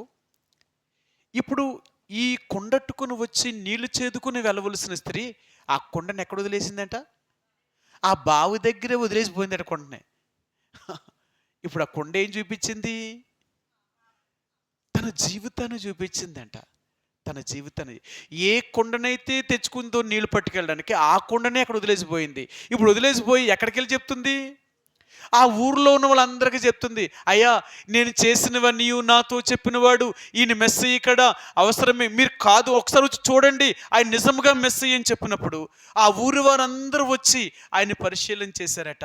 అప్పుడు అన్నారు, అక్కడ ఓ మాట రాయబడింది, ఆ స్త్రీ యొక్క మాటను బట్టి అనేకులు ఆ ఊర్లో ఉన్నవారు అనేక మంది దేవుణ్ణి తెలుసుకున్న రక్షణ పొందారట. ఎవరిని బట్టి? ఎలాంటి స్త్రీ? మరి అలాంటి పాపాత్మురాలైన స్త్రీ చెప్తేనే ఆ ఊర్లో అంతమంది మారారంటే ఎవరైనా నమ్ముతారా? అలా అంటారు, ఓ ఇంతకాలం వీళ్ళు అలాంటి బతికిందో మనకు తెలియదా? ఏదో ఇప్పుడు యేసుప్రభు నమ్మేసుకుందట, దేవుడి బిడ్డ అయిపోయిందట, మారిపోయిందని చెప్పుకుంటుంది. ఇప్పుడు దాకా ఎలా బతికింది? ఎంతమందిని మార్చింది? ఎంతమంది జీవితాలు నాశనం చేసింది? ఇలాంటిది మనకు నీతులు చెప్పడం ఏంటంటో లేదు. ఇప్పుడు సాక్ష్యం ఏంటో తెలుసా? ఆమె అంటుంది, ఇంతకుముందు నేను అలాంటి దాన్ని, నేను కాదంటలేదు. ఇప్పుడు నేను అలాగున్నానా లేదా? ఒకప్పుడు మీరు అన్నట్టు నేను అలాంటి అనేక మంది కుటుంబాలను పాడు చేసిన దాన్ని, కానీ ఇప్పుడు నేను అలా లేనే. నన్ను పరీక్షించండి, మీరు నన్ను చూడండి, నేను మారైనా లేదో చూడండి. ఆ ఊరు వారు ఆమెను ఎంత పరిశీలన చేశారటో, అంత చేసిన తర్వాతే ఆమె గురించి ఆ సాక్ష్యం ఇచ్చారు. ఏమనంటే ఆ ఊరి వారు అనేకులు ఆమెను బట్టి రక్షణ పొందారట, యేసుని నమ్మారట. ఎలాగ నమ్మారంటారు? ఆమె ఏమైపోయింది? ఇప్పుడు మారిపోయింది. ఎంత మారింది అంటే పాతవన్నీ పోయింది, క్రొత్త వ్యక్తిగా చేయబడింది. అది యేసు ప్రభువును రావడం అంటే ఏంటో తెలుసా? ఒక క్రొత్త సృష్టి. నీ పాత జీవితం సమాధి చేయబడింది, ఒక నూతనమైన వ్యక్తిగా చేయబడ్డావు. సముద్రము లాంటి నీ బ్రతుకును కూడా యేసు ప్రభువారు ఒక మంచివాడిగా చేయగలడు. అవునా? అవునా? సరే, అవునా కాదా మీకు చూపిస్తాను. యెహెజ్కేలు గ్రంథము 47వ అధ్యాయము. యెహెజ్కేలు గ్రంథము 47వ అధ్యాయము ఇక్కడ చూపిస్తాను. సముద్రాన్ని దేవుడు ఎలాగ మార్చాడో మీకు చూపిస్తాను. 47వ అధ్యాయము, యెహెజ్కేలు గ్రంథము 47వ అధ్యాయము 8వ వచనమండి. 47:8. 8వ వచనమండి. అప్పుడు ఆయన నాతో ఇట్లనెను, ఈ నీళ్లు ఉబికి తూర్పుగానున్న ప్రదేశమునకు పారి అరాబాలోనికి దిగి సముద్రములో పడును. అప్పుడు సముద్రపు నీళ్లు మంచి నీళ్లు అగును. ఇది ఎలాగుందో చూడండి. ఈరోజు మనం భూమి మీద చూస్తున్న ఇన్ని నదులన్నీ కూడా సముద్రంలో పడుతున్నా ఉప్పు నీరుగానే మారిపోతున్నాయి, కానీ మంచినీరుగా సముద్రం అవుతలేదు. అవునంటారా? ఈ నదులన్నీ సముద్రంలోకి వెళ్ళి కలిసిన సముద్రము నీరు మాత్రం మంచినీరుగా మారతలేదు, ఉప్పు నీరుగానే మారుతుంది. కానీ ఇక్కడ బైబిల్లో ఏం చెప్తున్నాడు తెలుసా? దేవుని యొక్క మందిరం యొక్క గడప కమ్ముల కింద నుంచి పారుతున్న ఈ నీరు పారి పారి ఒక పెద్ద నదిగా ప్రవహించి ఈ నీరు వెళ్ళి అరాబా సముద్రంలోకి వెళ్ళి పడుతుందంట. ఈ అరాబా సముద్రంలోకి వెళ్ళి పడినప్పుడు ఈ ఉప్పు నీరైన సముద్రము కూడా మంచి నీరుగా మారిపోతుందట. ఎప్పుడైతే ఇది మంచి నీరుగా మారిపోతుందో ఈ చెట్లు ఆ నది చుట్టూ నది చుట్టూ చెట్లే ఉంటున్నాయంట. ఈ చెట్లు ఎలాగుంటున్నాయంటే అన్ని చెట్లు సంవత్సరానికి 2 కాపులు కాస్తే ఈ చెట్లట సంవత్సరానికి 12 కాపులు కాస్తున్నాయట. ఇక్కడ మీరు చదివితే నెల నెల కూడా ఈ చెట్లు కాపు కాస్తూనే ఉన్నాయట. ఈ వలను ఆ వలను ఈ నదికి ఈ గట్టున చెట్లున్నాయి, ఈ గట్టున చెట్లున్నాయి, కుడి ఎడమవైపు రెండు వైపులా చెట్లు ఉన్నాయట. ఇది 12 నెలలు కాపుతోటే ఉంటుందట చెట్లు. ఎలాగంటే ఆ నీరుకున్న జీవము అలాంటిదట. యేసుప్రభువు అంటున్నాడు, నేను నీలోనికి గాని వస్తే నువ్వు కూడా అలాగే ఉండిపోతావు. అందుకన్నాడు యేసుప్రభువు ఎలాంటి వాడట. యేసుప్రభు వారి గురించి అంటాం కదా, ఆయన ఏ నదట? జీవజలముల యొక్క నది. యేసుప్రభు వారి గురించి యోహాను సువార్తలో అంటాడు, ఆయనలో ఒక జీవజల నది ఉందట. ఈ నది, ఈ జల ప్రతి మనిషిలోనికి వెళ్తుందంట. ఈ నీరు ఏ మనిషిలోకి అయితే వెళ్తుందో ఆ మనిషిని మార్చేస్తుందంట. ఇప్పుడు ఆయన మార్చడమే కాదు, ఆయన ద్వారా అనేకులు మారుస్తుందట. అవునా? సరే, ఒక్క మాట మీకు చూపిస్తాను. యోహాను సువార్త 7వ అధ్యాయము. యేసుప్రభు వారు ఈయన భూమి మీద ఉన్నప్పుడు ఆయన ఏం చెప్పాడో మీకు చూపిస్తాను. యోహాను సువార్త 7వ అధ్యాయము 38వ వచనమండి. 38వ వచనం. నా యందు విశ్వాసముంచువాడు ఎవడో లేఖనము చెప్పునట్లు వాని కడుపులో నుండి జీవజల నదులు పారునని బిగ్గరగా చెప్పను. ఎవడు నా యందు విశ్వాసం ఉంచగలుగుతాడో వాడి కడుపులో నుండి జీవజల నదులు ప్రవహిస్తాయట. జీవము గల నదులు ప్రవహించగలుగుతున్నాయి. ఈరోజు అంటున్నాడు, సముద్రము లాంటి చెడిపోయిన నీ బ్రతుకుని, సముద్రము లాంటి నిస్సారమైన ఉప్పు నీరు కలిగిన నీ బ్రతుకుని దేవుడు ఒక సారవంతమైన భూమిగా చేయాలనుకుంటున్నాడు. రెండవదిగా నీ జీవితాన్ని ఒక మధురముగా మార్చాలనుకుంటున్నాడు. మీ అందరికీ తెలుసు కదా, యోదయ బెత్లెహేము నుంచి నయోమి వెళ్ళినప్పుడు ఎంతో సంతోషంతో తిరిగి వెళ్ళిందంట. ఆ యోదయ బెత్లెహేము నుంచి మోయాబుకి వెళ్ళి మోయాబు నుంచి తిరిగి వచ్చేటప్పుడు మాత్రం రిక్తురాలుగా తిరిగి వచ్చిందంట. అప్పుడు యోదయ బెత్లెహేముకి వచ్చినప్పుడు ఆ యోదయ బెత్లెహేములో ఉన్న వారందరూ నయోమిని గుర్తుపెట్టి ఈమె నయోమియే కదా అని అన్నారట. అప్పుడు నయోమి ఏమంటుందంట, ఒకప్పుడు నేను మధురమైన దాన్నే, నయోమి అంటేనట మధురమైనదట. ఒకప్పుడు నేను మధురమైన దాన్నే, కానీ ఇప్పుడు నేను ఏమైపోయాను? మారాగా చేదైన జీవితాన్ని అనుభవిస్తున్నాను.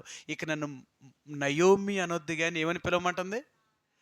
మారా అని పిలవమంటుంది. అంటే నా బ్రతుకు చేదుగా అయిపోయింది, దేనికి పనికిరాని బ్రతుకు అయిపోయింది. అందుకని నయోమి జీవితం ఎలా అయిపోయిందంటే ఎండిపోయిన ఒక ముద్దట.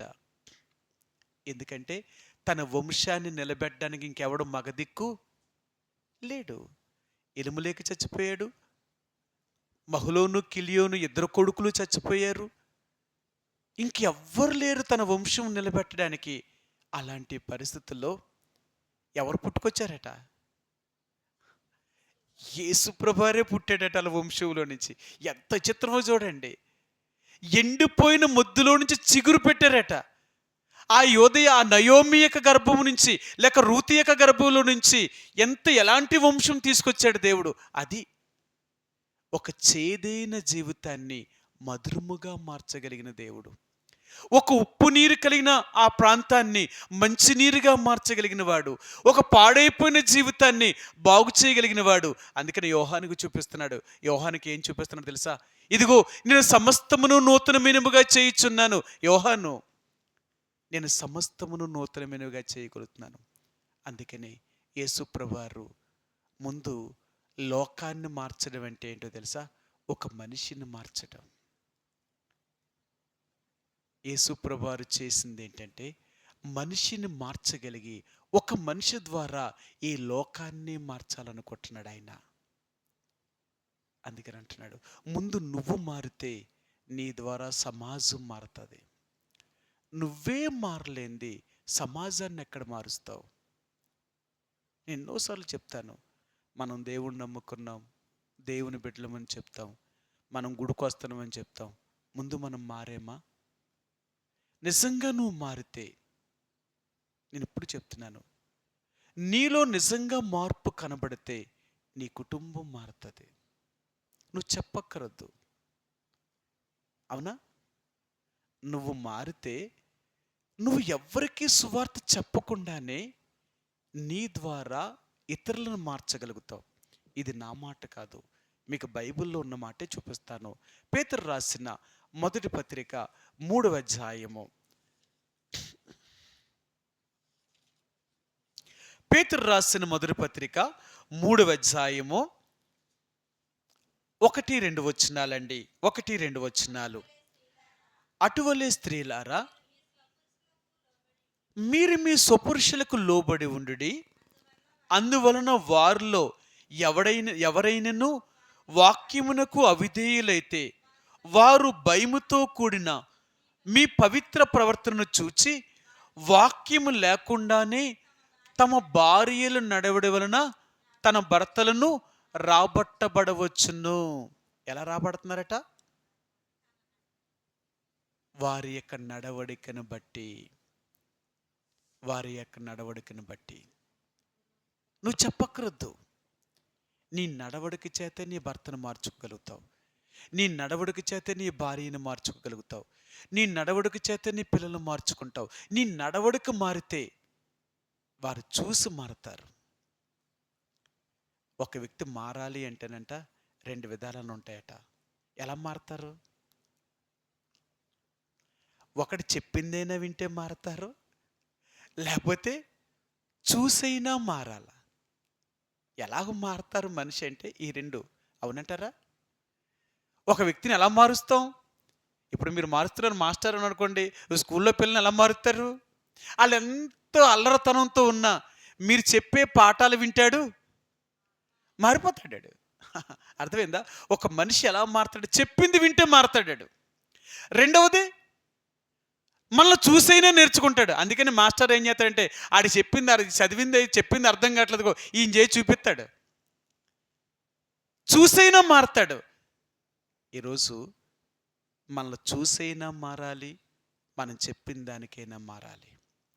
మనం ఏం చెప్తాం తెలుసా? మనం చెప్తాం. ఏం చెప్తాం? యేసుప్రభుని నమ్ముకో, యేసుప్రభు గుడికి రా, యేసుప్రభు దగ్గరికి రా అని చెప్తాం. వాళ్ళేమంటారు? వీళ్ళు నువ్వేం మారేవులే, ఇంక మమ్మల్ని ఏం మారమంటావు. ఇప్పుడు వాళ్ళేమంటున్నారు? ఇన్ని సంవత్సరాల నుంచి గుడికి వెళ్ళి నువ్వేం మారేవు, ఇప్పుడు మమ్మల్ని రమ్మంటున్నావు, ఇక మేమేం మారుతావులే, చాలా ముందు నువ్వు మారు. నీతో చెప్పకపోవచ్చు డైరెక్ట్గా, కానీ వాళ్ళు మనసులో అనుకుంటున్నారు కదా, అందుకే రావట్లేదు. వాళ్ళు ఎందుకు రావట్లేదు అంటే ముందు మనం మారితే కదా. మార్పు అనేది నీ దగ్గర నుంచి వెళ్తూ ఉంటే నీ ద్వారా ఎంతమందినైనా మార్చగలుగుతావు. అందుకని యేసుప్రభువు వారు తన 12 మందిని శిష్యుల్ని వెంటేసుకుని ఎందుకు తిప్పేవాడు అంటారు? ఆయన చెప్పే మాటలు ఏవీ అర్థం కాయేది వీళ్ళకి. అది ఏ చిన్న కథ చెప్పినా, విత్తనాల గురించి చెప్పినా, ఎన్ని ఉపమానాలు చెప్పాడు కదా, ఏది చెప్పినా వీళ్ళకి అర్థం కాక, అయ్యా ఆ కథ చెప్పావు కదా, కథకు అర్థం ఏంటి? అయ్యా ఈ ఉపమానం చెప్పు కదా, ఈ ఉపమానానికి అర్థం ఏంటి? యేసుప్రభువుని అడుగుతూనే ఉన్నారు. అప్పుడు అన్నాడు, వీళ్ళకి ఎలా కాదురా అబ్బాయి, వీళ్ళు నాకు కూడా ఉంటే అర్థమవుతుంది. 3.5 సంవత్సరాలు యేసుప్రభువు తన 12 మంది శిష్యుల్ని వెంటేసుకొని తిరిగాడట. ఎప్పుడైతే యేసుప్రభువుతో వీళ్ళందరిని వెంటేసి తిరిగాడో ఆయన చేసినవన్నీ చూశారు, ఆయన చెప్పినవన్నీ విన్నారు. అందుకనే వారు అన్నారు, ఏమని సాక్ష్యం ఇచ్చారో తెలుసా? సరే మీకు చూపిస్తాను. ఈ 3.5 సంవత్సరాల్లో వీరు యేసుప్రభువుతో తిరగడం వల్ల వీళ్ళకి ఏం అబ్బిందో చూపిస్తాను. 1 యోహాను రాసిన పత్రిక 1వ అధ్యాయము. 1 యోహాను రాసిన పత్రిక 1వ అధ్యాయము 1వ వచనం అండి. 1 వచనం. జీవవాక్యమును గురించినది ఆది నుండి ఏది ఉండెనో, మేము ఏది వింటుమో, కనులారా ఏది చూచితమో, ఏది నిదానించి కనుగొంటుమో, మా చేతులు దేనిని తాకి చూచినో అది మీకు తెలియజేయుచున్నాము. ఇప్పుడు చెప్తున్నారు వీళ్ళు, 3.5 సంవత్సరాలు మేము ఏమైతే విన్నామో, మేమేదైతే తాకి చూసామో, మేమేమైతే వీటిని పరిశీలించామో వీటన్నిటి గురించి సాక్ష్యం ఇస్తున్నాం. మేము చూడని దాని గురించి కానీ, మేము వినలేని దాని గురించి కానీ, మేము తాకలేని దాని గురించి కానీ చెప్తలేదు. మేము చూసాము, విన్నాము, మేము తాకాము. దాని గురించే సాక్ష్యం ఇస్తున్నాం. అందుకనే వీడు ఎలా చెప్పేటప్పటికి వినేవాళ్ళందరూ మారేవారు. అవును కదా! వీరు యేసుతో కూడా ఉండారు కదా! వీళ్ళు యేసుతో కూడా తిరిగిన వారే కదా! వీళ్ళు యేసుప్రభువారితో కూడా 3.5 సంవత్సరం సంచరించిన వారే కదా! అలా ఆ రోజు జరిగిందేగా చెప్తున్నారు. నిజమే, వాళ్ళు చెప్పేది నిజమే అని నమ్మారంతే. ఆ నమ్మి అనేకులు మారారు. ఈరోజు దేవుడు అంటున్నాడు, నీ బ్రతుకు మారిందా? ఆ సముద్రము లాంటి నీ బ్రతుకుని, నెమ్మది లేని జీవితాన్ని, నిస్సారమైన నీ బ్రతుకుని దేవుడు మార్చాడంటావా? అలా మారితే నువ్వు క్రొత్త వ్యక్తివి చేయబడినట్టు. నువ్వు క్రొత్త వ్యక్తివి అయితేనే ఆ క్రొత్త ఆకాశములోనికి, క్రొత్త భూములోనికి ప్రవేశించగలుగుతావు. ఆ క్రొత్త భూమిలోనికి, క్రొత్త ఆకాశంలోనికి ఈ పాత సృష్టి ఏదియూ ప్రవేశించనేరదు. అందుకన్నాడు, దాంట్లోనికి ఈ పాతదనేది నిషిద్ధమైనది కానీ, అసహ్యమైనది కానీ, అబద్ధమైనది కానీ, ఇలా చెడిపోయినది ఏది కూడా అక్కడ ప్రవేశించదట. సరే, ఈ 21వ అధ్యాయంలోనే చూపిస్తాను. ప్రకటన 21వ అధ్యాయంలో దేవుని యొక్క రాజ్యంలోనికి ప్రవేశించబట్ట ఇలాంటివి. 27 వచనమండి, 27 వచనం, 21, 27. గొర్రెపిల్ల యొక్క జీవ గ్రంథమందు వ్రాయబడిన వారే దానిలో ప్రవేశింతురు గాని, నిషిద్ధమైనది ఏదైనను, అసహ్యమైన దానిని, అబద్ధమైన దానిని జరిగించు వాడైనను దానిలోనికి ప్రవేశింపరనెను. ఎంత ఖచ్చితంగా చెప్తున్నాడు. ఎక్కడికి ప్రవేశించరట? ఆ క్రొత్త ఆకాశంలోనికి, క్రొత్త భూమిలోనికి వెళ్ళాలి అంటే ఇలాంటి స్వభావం కలిగిన వారు ఎవరు వెళ్ళరు. ఈరోజు దేవుడు అంటున్నాడు, ఇదిగో నేను సమస్తమును నూతనమైనవిగా చేయాలనుకుంటున్నాను. ఇప్పుడు వరకు, ఈ 2024 సంవత్సరం వరకు, ఇప్పటికైనా ఇంకా నీ జీవితము పాత వాటితోటి నిండిపోయావా? ఇంకా నువ్వు మారలేదా? అయితే యేసుప్రభు అంటున్నాడు, ఇప్పటికైనా నేను క్రొత్త సృష్టిగా చేయాలనుకుంటున్నాను. ఒక నూతనమైన వ్యక్తిగా నేను చేయాలనుకుంటున్నాను. అలాగైతే నువ్వు నాతో కూడా నా రాజ్యంలో ఉండగలుగుతావు. ఆ క్రొత్త ఆకాశంలోనికి, క్రొత్త భూమిలోనికి వస్తావు. అక్కడ నువ్వు వస్తే ఎలాగుంటావో తెలుసా? నీకెప్పుడూ సంతోషమే, నీకెప్పుడూ ఆనందమే. అక్కడ ఆకలి ఉండదు, అక్కడ దాహం ఉండదు, అక్కడ ఇంకేమీ నీకుండవు. ఎప్పుడు సంతోషకరమైన జీవితమే, ఎప్పుడు నువ్వు ఆనందకరంతో నిండుతావు. ఎల్లప్పుడూ దేవుడి దగ్గర నువ్వెంతో సంతోషంతో నిండిపోతావు అన్నమాట. అలాంటి సంతోషకరమైన జీవితాన్ని కావాలి అనుకుంటే ఈ రోజైనా యేసుప్రభు అంటున్నాడు, నీ గత జీవితాన్ని వదిలిపెట్టేయి, నీ పాత జీవితాన్ని వదిలే. అర్థమైందా? నీ పాత జీవితాన్ని వదలకపోతే నువ్వు క్రొత్త జీవితంలోనికి రాలేవు. నువ్వు క్రొత్త జీవితంలోనికి రావాలి అంటే నీ పాత స్వభావం పూర్తిగా చచ్చిపోవాలి, కనపడకూడదు. అలాగే చేయబడ్డావా? లేకపోతే నువ్వు పాత సృష్టివే. నువ్వు అదే జీవితాన్ని కలిగి ఉంటే దేవుని యొక్క రాజ్యంలోనికి ప్రవేశించలేవు. అందుకని ఈ 2025 సంవత్సరంలో మరలా చెప్తున్నాడు, ఇదిగో నేను సమస్తమును నూతనమైనవిగా చేయుచున్నాను. ఇంతవరకు జరిగిన దాన్ని నేను జ్ఞాపకం చేసుకోను. ఇప్పటికైనా నా దగ్గరికి రా. ఇప్పటికైనా నా దగ్గరికి వస్తే ఒక నూతనమైన వ్యక్తిగా నేను చేయగలుగుతాను. సమస్తమును క్రొత్తవి చేయగలుగుతాను. నీ పాతవన్నీ తీసివేస్తాను నేను. ఒకవేళ ఇంతకుముందే నువ్వు దేవుడి దగ్గరికి వచ్చి ఒక నూతనమైన వ్యక్తిగా చేయబడి ఉంటే నువ్వు దేవుడిని స్తుతించు. ఒకవేళ ఈ రోజైనా సరే ఒక నూతనమైన వ్యక్తిగా నువ్వు చేయబడాలనుకుంటే ఈరోజు నీ మనసులో ప్రార్థన చేసుకో. ప్రభా, నిజమే, నేను నమ్ముకున్నానని చెప్పుకున్నాను, నీ మందిరానికి వెళ్తున్నాను, నువ్వు నా దేవుడు అని చెప్పుకుంటున్నాను, కానీ ఇంకా నేను పాత సృష్టిగానే మిగిలిపోయాను. నా పాత జీవితంలోనే ఉండిపోయాను.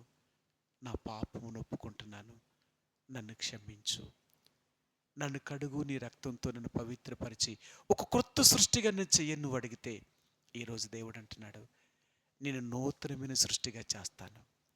ఒకవేళ నువ్వు ఇప్పుడు ఒప్పుకుంటే ఇప్పుడు యేసుప్రభు ఏం చెప్తున్నాడో తెలుసా? ఈరోజే నన్ను స్తుతించు. ప్రభువా, నా పాపములను క్షమించినందుకు నీకు వందనాలు. నా నా జీవితాన్ని మార్చినందుకు నీకు వందనాలు. నా పాత స్వభావం అంతటినీ తీసివేసినందుకు వందనాలు. ఒకప్పుడు నా జీవితంలో నిస్సారమైన జీవితము, ఏడుపుతో, వేదనతో, దుఃఖముతో, బాధలతో, సమస్యలతో నిండిపోయిన జీవితము, ఎప్పుడూ సనుగు గొనుగులతో నిండిపోయిన జీవితాన్ని ప్రభా నన్ను మార్చావు. ఏమున్నా ఏమి లేకపోయినా నాకు దుఃఖము లేదు, ఏడుపు లేదు, వేదన లేదు, సనగడం కానీ గొనగడం కానీ ఇలాంటివేవీ లేకుండా నన్ను సంతోషకరమైన జీవితం వ్యక్తిగా నన్ను చేశావు. అందుకే నీకు వందనాలు. సరే, మనం ఎప్పుడు సంతోషంగా ఉంటామో తెలుసా? మన కష్టాల్లో, మన శ్రమల్లో, మన బాధల్లో సంతోషకరంగా ఉంటాం. అందుకని అపోస్తలుడైన పౌలు అంటాడు, నేను ఎప్పుడు సంతోషంగా ఉన్నాను అంటే, నేను ఎప్పుడు ఆనందంగా ఉన్నానంటే నా శ్రమల్లోనే నేను సంతోషంగా ఉన్నాను అంటాడు. చివరిగా ఆరాధనకి వెళ్ళే ముందుకు ఈ మాటను కూడా చూపిస్తాను. కొరింథీయులకు రాసిన 2వ పత్రిక, అపోస్తలుడైన పౌలు కొరింథీయులకు రాసిన 2వ పత్రికలో ఈయన అంటాడు, నేను ఎప్పుడు సంతోషంగా ఉన్నాను, ఎప్పుడు ఆనందంగా ఉన్నాను అంటాడంటే నా శ్రమల్లోనే నేను సంతోషముగా ఆనందంగా ఉన్నాను అంటున్నాడు. 12వ అధ్యాయము, కొరింథీయులకు రాసిన 2వ పత్రిక 12వ అధ్యాయము 10వ వచనమండి. 12:10 నేనెప్పుడు బలహీనుడను అప్పుడే బలవంతుడను గనుక క్రీస్తు నిమిత్తము నాకు కలిగిన బలహీనతలలోను, నిందలలోను, ఇబ్బందులలోను, హింసలలోను, ఉపద్రవములలోను నేను సంతోషించుచున్నాను. ఎప్పుడుందడు సంతోషం? చూడండి ఎలాగుందో. ఇలాంటప్పుడు సంతోషం ఏముంటుందండి? కానీ దేవుని బిడ్డలు ఎప్పుడు సంతోషంగా ఉంటారట తెలుసా? ఇప్పుడు ఉంటారట. నేను ఎప్పుడు బలహీనుడనో అప్పుడే నేను బలవంతుడను అని అన్నాడు. నాకు కలిగిన బలహీనతల యందు కానీ, నాకు కలిగిన ఇబ్బందుల యందు కానీ, నిందల్లో కానీ, హింసలలో కానీ, ఉపద్రవములలో కానీ నేను సంతోషించుచున్నాను. ఈ సంతోషం ఎప్పుడు కనబడాలో తెలుసా? అన్నీ ఉన్నప్పుడు కాదు, లేనప్పుడు కనిపించాలి. ఒక నిజమైన క్రైస్తవుడు ఎప్పుడు కనపడతాడు తెలుసా? తను లేని పరిస్థితుల్లో కూడా సంతోషంగా ఉంటాడు. అదే లోకానికి అర్థం కాదు. ఏంటి వీళ్ళకి ఇంత సంతోషం, వీళ్ళు ఎందుకు ఇంత ఆనందంగా ఉంటున్నారు, వీళ్ళకి ఏముందని మనం చెప్తాం. మాకేమీ లేకపోయినా దేవుడు ఉన్నాడు. అర్థమైందా? మా సంతోషం ఏంటి అంటే మా దేవుడే మా సంతోషం. మాకు ఆస్తుపాస్తులు కాదు సంతోషం, దేవుడే మన సంతోషం. యేసు ప్రభువారిని అడిగిన నీకు నాకు ఆయనే మన ఆస్తి. అందుకనే మనం దేవుణ్ణి బట్టి సంతోషించేవారు. ఈరోజు దేవుడు అన్నాడు, ఇదిగో నేను సమస్తమును నూతనమైనవిగా చేయుచున్నాను. ఇక నుంచి నీ జీవితంలో సమస్తము నూతనమైనవి, ఓ క్రొత్తవి. నిన్ను క్రొత్త వ్యక్తిగా నేను చేయగలిగితే ఇంకిక్కడి నుంచి నువ్వు చేసేవన్నీ క్రొత్తవే. నీ జీవితమే ఒక నూతనంగా చేయబడుతుంది. అందుకనే ఇక్కడి నుంచి నీ ద్వారా దేవుడు లోకానికి చూపించాలనుకుంటున్నాడు. నువ్వు నూతనమైన వ్యక్తివా కాదా? నువ్వు క్రొత్త వ్యక్తివా కాదా? నువ్వు ఒక పాత జీవితాన్ని జీవిస్తున్నావా, లేకపోతే క్రొత్త జీవితాన్ని జీవిస్తున్నావా? అందుకని అంటాడు, యేసు ప్రభువారిని నమ్ముకున్న వారందరికీ కూడా క్రొత్త మనసు, నూతనమైన మనసు వస్తుందట. సమూయేలు రాసిన మొదటి గ్రంథం చదువుతూ ఉంటే దేవుడు సౌలుని ఇశ్రాయేలు ప్రజల మీద రాజుగా చేసాడట. సౌలుని ఎప్పుడైతే ఇశ్రాయేలు ప్రజల మీద రాజుగా చేశాడో అక్కడ ఒక మాట అంటాడు, అతని మీదకి ఒక క్రొత్త మనసును దేవుడిచ్చాడట. క్రొత్త మనసు. అప్పటి నుంచి అతను మారిపోయాడు. సౌలు కూడా మారిపోయాడు అన్నమాట. అతని స్వభావమే మారిపోయింది, పూర్తిగా మారిపోయింది. అంటారు కదా, ఎంతలాంటిదైనా ఆ గుణం పోతాట కదా. ఇదంటారు కదా, చింత చచ్చినా దాని పులుపు సావదంటారు కదా. ఎంతైనా చిన్నప్పటి నుంచి ఏ స్వభావం అయితే ఉంటుందో అదే స్వభావం ఉంటుంది అంటారు. కానీ సౌలు అలా లేడు. మీకు ఒక మాట చెప్తాను, సౌలు చేసే వృత్తి ఏంటి? కొత్త నిబంధనలు ఉన్న సౌలు కాదండి, పాత నిబంధనలు ఉన్న సౌలు, ఇశ్రాయేలీ ప్రజలకు రాజుగా ఉన్న సౌలు. అమ్మా, సౌలు వ్యవసాయము చెప్పండి. ఇంకా సమూయేలు రాసిన గ్రంథంలో ఉన్న రాజైన సౌలు ఆయన ఏం చేసేవాడు? అమ్మా, అది ఆయన పని ఏడో తెలుసా? ఈయన ఎక్కడికి వెళ్ళాడు? తన తండ్రి గాడిదలు తప్పిపోతే వెతకడానికి వెళ్ళాడు. అవునా? 3 రోజులు వెతికిన తర్వాత దొరకలేనప్పుడు సమూయేలు దగ్గరికి వచ్చారు. అక్కడ ఓ ప్రవక్త ఉన్నాడని తన దాసుడు చెప్తే అప్పుడు వెళ్ళాడు. అప్పుడు వెళ్ళగానే సమూయేలుకి దేవుడు ఏం చెప్పాడు? రేపు ఒక మనిషిని దగ్గర పంపిస్తాను, వాడే ఇశ్రాయేలీ ప్రజల మీద రాజు అవుతాడు, వాడు నువ్వు అభిషేకించు అన్నాడు. ఈయనేమో గాడిదల కోసం వెతికేలా చేశాడు, ఆయన్నేమో సమూయేలుకేమో సిద్ధం చేశాడు. ఇతని వృత్తి ఏంటి అంటే, ఇతడు ఎక్కువ గాడిదలు కలిగిన వారు, వాళ్ళు గాడిదలు కాసేవాడు. ఇంకొక మాటలో చెప్పాలంటే తన తండ్రి యొక్క గాడిదలు తప్పిపోయాయి కాబట్టి వెతుకుతూ వెళ్ళాడనమాట. ఇలాంటి వాడు స్వభావం ఎలాగుంటుందో చూడండి.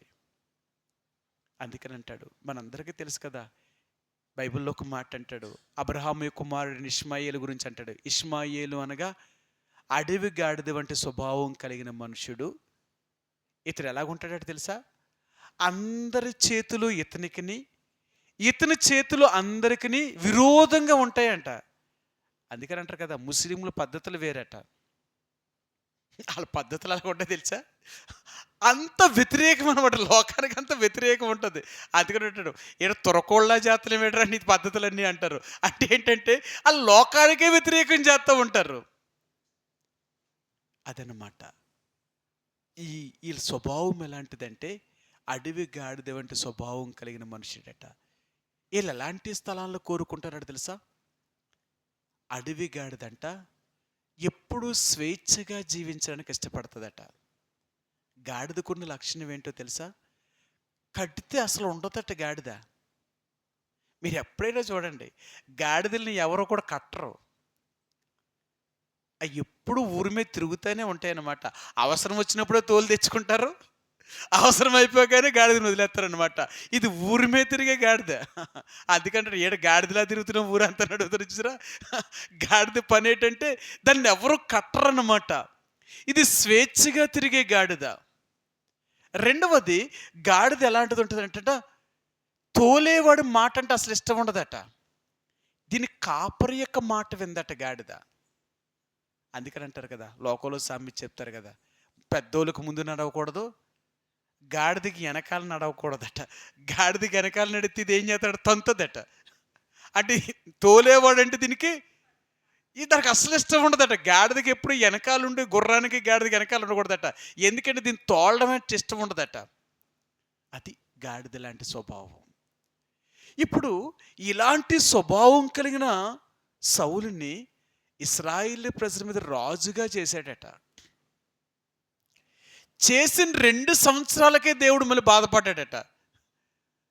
మీరు చదివితే సమూయేలు రాసిన గ్రంథంలో ఇశ్రాయేలు ప్రజలకు సౌలు 2 సంవత్సరములు రాజుగా పరిపాలన చేసిన తర్వాత దేవుడైన యెహోవా సౌలు విషయంలో పశ్చాత్తాపపడి అతన్ని రాజుగా ఉండకుండా ఇశ్రాయేలు ప్రజల మీద మరొకరిని దావీదుని రాజుగా చేయాలని తనకిష్టమైన మనుషుని దేవుడు వెతకడం ప్రారంభించాడట. ఆలోచించారా? స్వభావం పోలేదు, మారలేదు. దేవునికి వ్యతిరేకమైన స్వభావం చేయడం మొదలుపెట్టాడు. దేవుడు ఒకటి చెప్తే ఇంకొకటి చేయడం మొదలు పెడుతున్నాడు. ఆయన ఏం చెప్తున్నాడు దానికి వ్యతిరేకంగా చేస్తున్నాడు ఈయన. అందుకన్నాడు, సౌలుని నేను వదిలేశాను, దావీదుని నేను కోరుకున్నాను. అతడు నా హృదయానుసారుడైన మనుషుడు కాదు, నేను చెప్పినట్లుగా సౌలు వింటలేదు. ఈరోజు దేవుడు అంటున్నాడు, మనం ఎలాగున్నాం? యేసు ప్రభువుని నమ్మిన వారు మనం చెప్పుకుంటున్నాం, మనము కొత్త సృష్టిగా చేయబడ్డామా? మన పాత స్వభావం పోయిందా? అలాగైతే దేవునికి స్తోత్రం, దేవుని స్తుతించు. నిజమే తండ్రి, నన్ను మార్చావు. ఒకప్పుడు నేను కూడా ఇలాంటి స్వభావం కలిగిన వ్యక్తిని. ఒకప్పుడు నా జీవితం కూడా సముద్రం లాంటి స్వభావం కలిగిన వ్యక్తిని. ఒకప్పుడు నా జీవితంలో దుఃఖము, నిట్టూర్పు, వేదన, మరణము ఇలాంటి భయాలతో నిండిపోయిన నా బ్రతుకుని నన్ను విడిపించావు. నన్ను క్రొత్త సృష్టిలోనికి ఒక క్రొత్త వ్యక్తిగా నన్ను చేసావు. నా బ్రతుకును మార్చావు తండ్రి, నీకు వందనాలు. నువ్వు మారితే, ఒకవేళ నువ్వు మారలేదా, ఈ రోజైనా దేవుడి దగ్గర ఒప్పుకో. ఈ క్షణాన్నే ఒప్పుకొని దేవుణ్ణి స్తుతించు. ఈ నూతనమైన సంవత్సరంలో, ఈ 2025 సంవత్సరంలో అయినా మారడానికి ప్రయత్నించే. ఎన్ని సంవత్సరాలు అలా దాటుకుంటూ పోతావు? ఎన్ని సంవత్సరాలు అయితే నువ్వు నీ జీవితాన్ని పాడు చేసుకుంటున్నావో అన్ని సంవత్సరాలకి నువ్వు దేవుడి దగ్గర నుంచి పొందే ఆశీర్వాదాలన్నీ పోగొట్టుకుంటున్నావు. అర్థమైందా? ఇప్పుడు నీకు అర్థం కాదు. ఇప్పుడు అర్థం కాదు. చాలాసార్లు అంటూ ఉంటాం, చదువు అయిపోగానే ఉద్యోగం కోసం ప్రయత్నం చేస్తూ ఉంటాం. చేస్తారా లేదా? చేస్తాం. ఎన్ని సంవత్సరాల వరకు? మా సిస్టర్ గారు చెప్తారు, ఏజ్ అయిపోయే వరకు నీకు ఉద్యోగం ఇస్తారంటారా? ఒక లిమిట్ అనేది పెట్టాడు. పలానా వారికైతే 40 సంవత్సరాలు, పలానా వారికైతే 45 సంవత్సరాలు. ఈ ఏజ్ దాటిందంటే నీకు అయిపోయింది. ఇంకేం చేస్తావు సర్వీసు? ఇంక నీకు ఏముంటుంది చెప్పు? బలం అయిపోయింది, శక్తి అయిపోయింది. ఇంక ఉద్యోగం ఇచ్చిన పని చేయలేవు. ఇంక అలాంటి వాళ్ళకి ఉద్యోగం ఏమిస్తారు? ఇంక లేదు. ఆ వయసు దాటింది అంటే ఉద్యోగం నీకు రాదు. అప్పుడు ప్రయత్నం చేస్తే సమయం అంతానేమో దుర్వినియోగం చేసుకొని వయసు అంతా అయిపోయిన తర్వాత ఇప్పుడు ఉద్యోగం కావాలంటే ఇప్పుడు నీకు ఎక్కడ వస్తుంది ఉద్యోగం? ఈ రోజుల్లో చెప్తున్నారు, నువ్వు చదువుకుని వెంటనే ఉద్యోగం సంపాదిస్తేనే నువ్వు ఉద్యోగం సంపాదించినట్టు. ఒక్క సంవత్సరం లేట్ అయ్యిందంటే నీ వెనకాల వచ్చేవాళ్ళు నీకంటే తెలివైన వాళ్ళు. నువ్వు 80% పాస్ అయితే నీ వెనకాల వచ్చేవాళ్ళు 90% వాళ్ళు వస్తున్నారు. ఒక్క సంవత్సరం లేట్ అయ్యేటప్పటికి నువ్వు 80లోనే ఉండిపోతావు. నీ వెనకాల వచ్చేవాళ్ళు 90 వాళ్ళు పట్టుకుపోతున్నారు. వాళ్ళు మెరిట్లో ఎవడుంటే ఆడే పట్టిపోతున్నాడు. ఈ 90% వచ్చినాడు కానీ ఆడా సంవత్సరం కొట్టలేదు అనుకో, వచ్చేవాడు 100% పట్టిపోతున్నాడు. రోజు రోజుకి పోటీ ఎక్కువైపోతుంది చదువులో, ఏం తగ్గుతా లేదు ఇంకా. అందుకన్నాడు, ఒక్కసారిగానే మనం వెనక్కి తిరిగే వంటికి అయిపోయినట్టే మన జీవితం. ఇంకా మనం కొట్టలేము ఇంకా. అలాగే ఆత్మీయ జీవితం కూడా ఒక్క సంవత్సరం కానీ నువ్వు వెనక్కిపోయావు అంటే నీ జీవితంలో ఎంత నష్టపోతున్నావో తెలుసా? ఇప్పటికే నువ్వేమీ సంపాదించుకోలేదు దేవుడి దగ్గర. ఎన్ని సంవత్సరాలు నువ్వు ఎంత నష్టపోయావో తెలుసా? ఈ నష్టం నీకు ఇప్పుడు తెలియదు. ఒకవేళ మనం నిజంగా దేవుడి దగ్గరికి వెళ్తే అక్కడ తెలుస్తుంది నీకు. ప్రభువా, ఈ వయసులో నమ్ముకుంటే, ఇన్ని సంవత్సరాలు నీ కోసం నమ్ముకుని జీవిస్తే ఎంత ఇచ్చావా? ఇన్ని సంవత్సరాలు నీ కోసం జీవిస్తే ఎంత బహుమానం ఉందా? ఒకవేళ ఎలాగ తెలుసుంటే నేను ముందే నమ్మేసుకుంది. నాకు తెలియలేకపోయింది. ఒకవేళ నేను తెలుసుకుని నాకు చెప్పేవాళ్ళు లేకపోవడం వల్ల నేను తెలుసుకోలేకపోయాను. ఇప్పటికి నేను తెలుసుకోగలిగాను. అందుకే నాకు ఇంత తక్కువ బహుమానమా? అప్పుడు ఎంత బాధపడుతుందో తెలుసా? కానీ ఉపయోగం ఏముంది? అందుకని అంటున్నాడు, నీ జీవితంలో నువ్వెంత సుఖంగా బ్రతకాలనుకుంటావో అంత త్వరగా మారడానికి ప్రయత్నించే.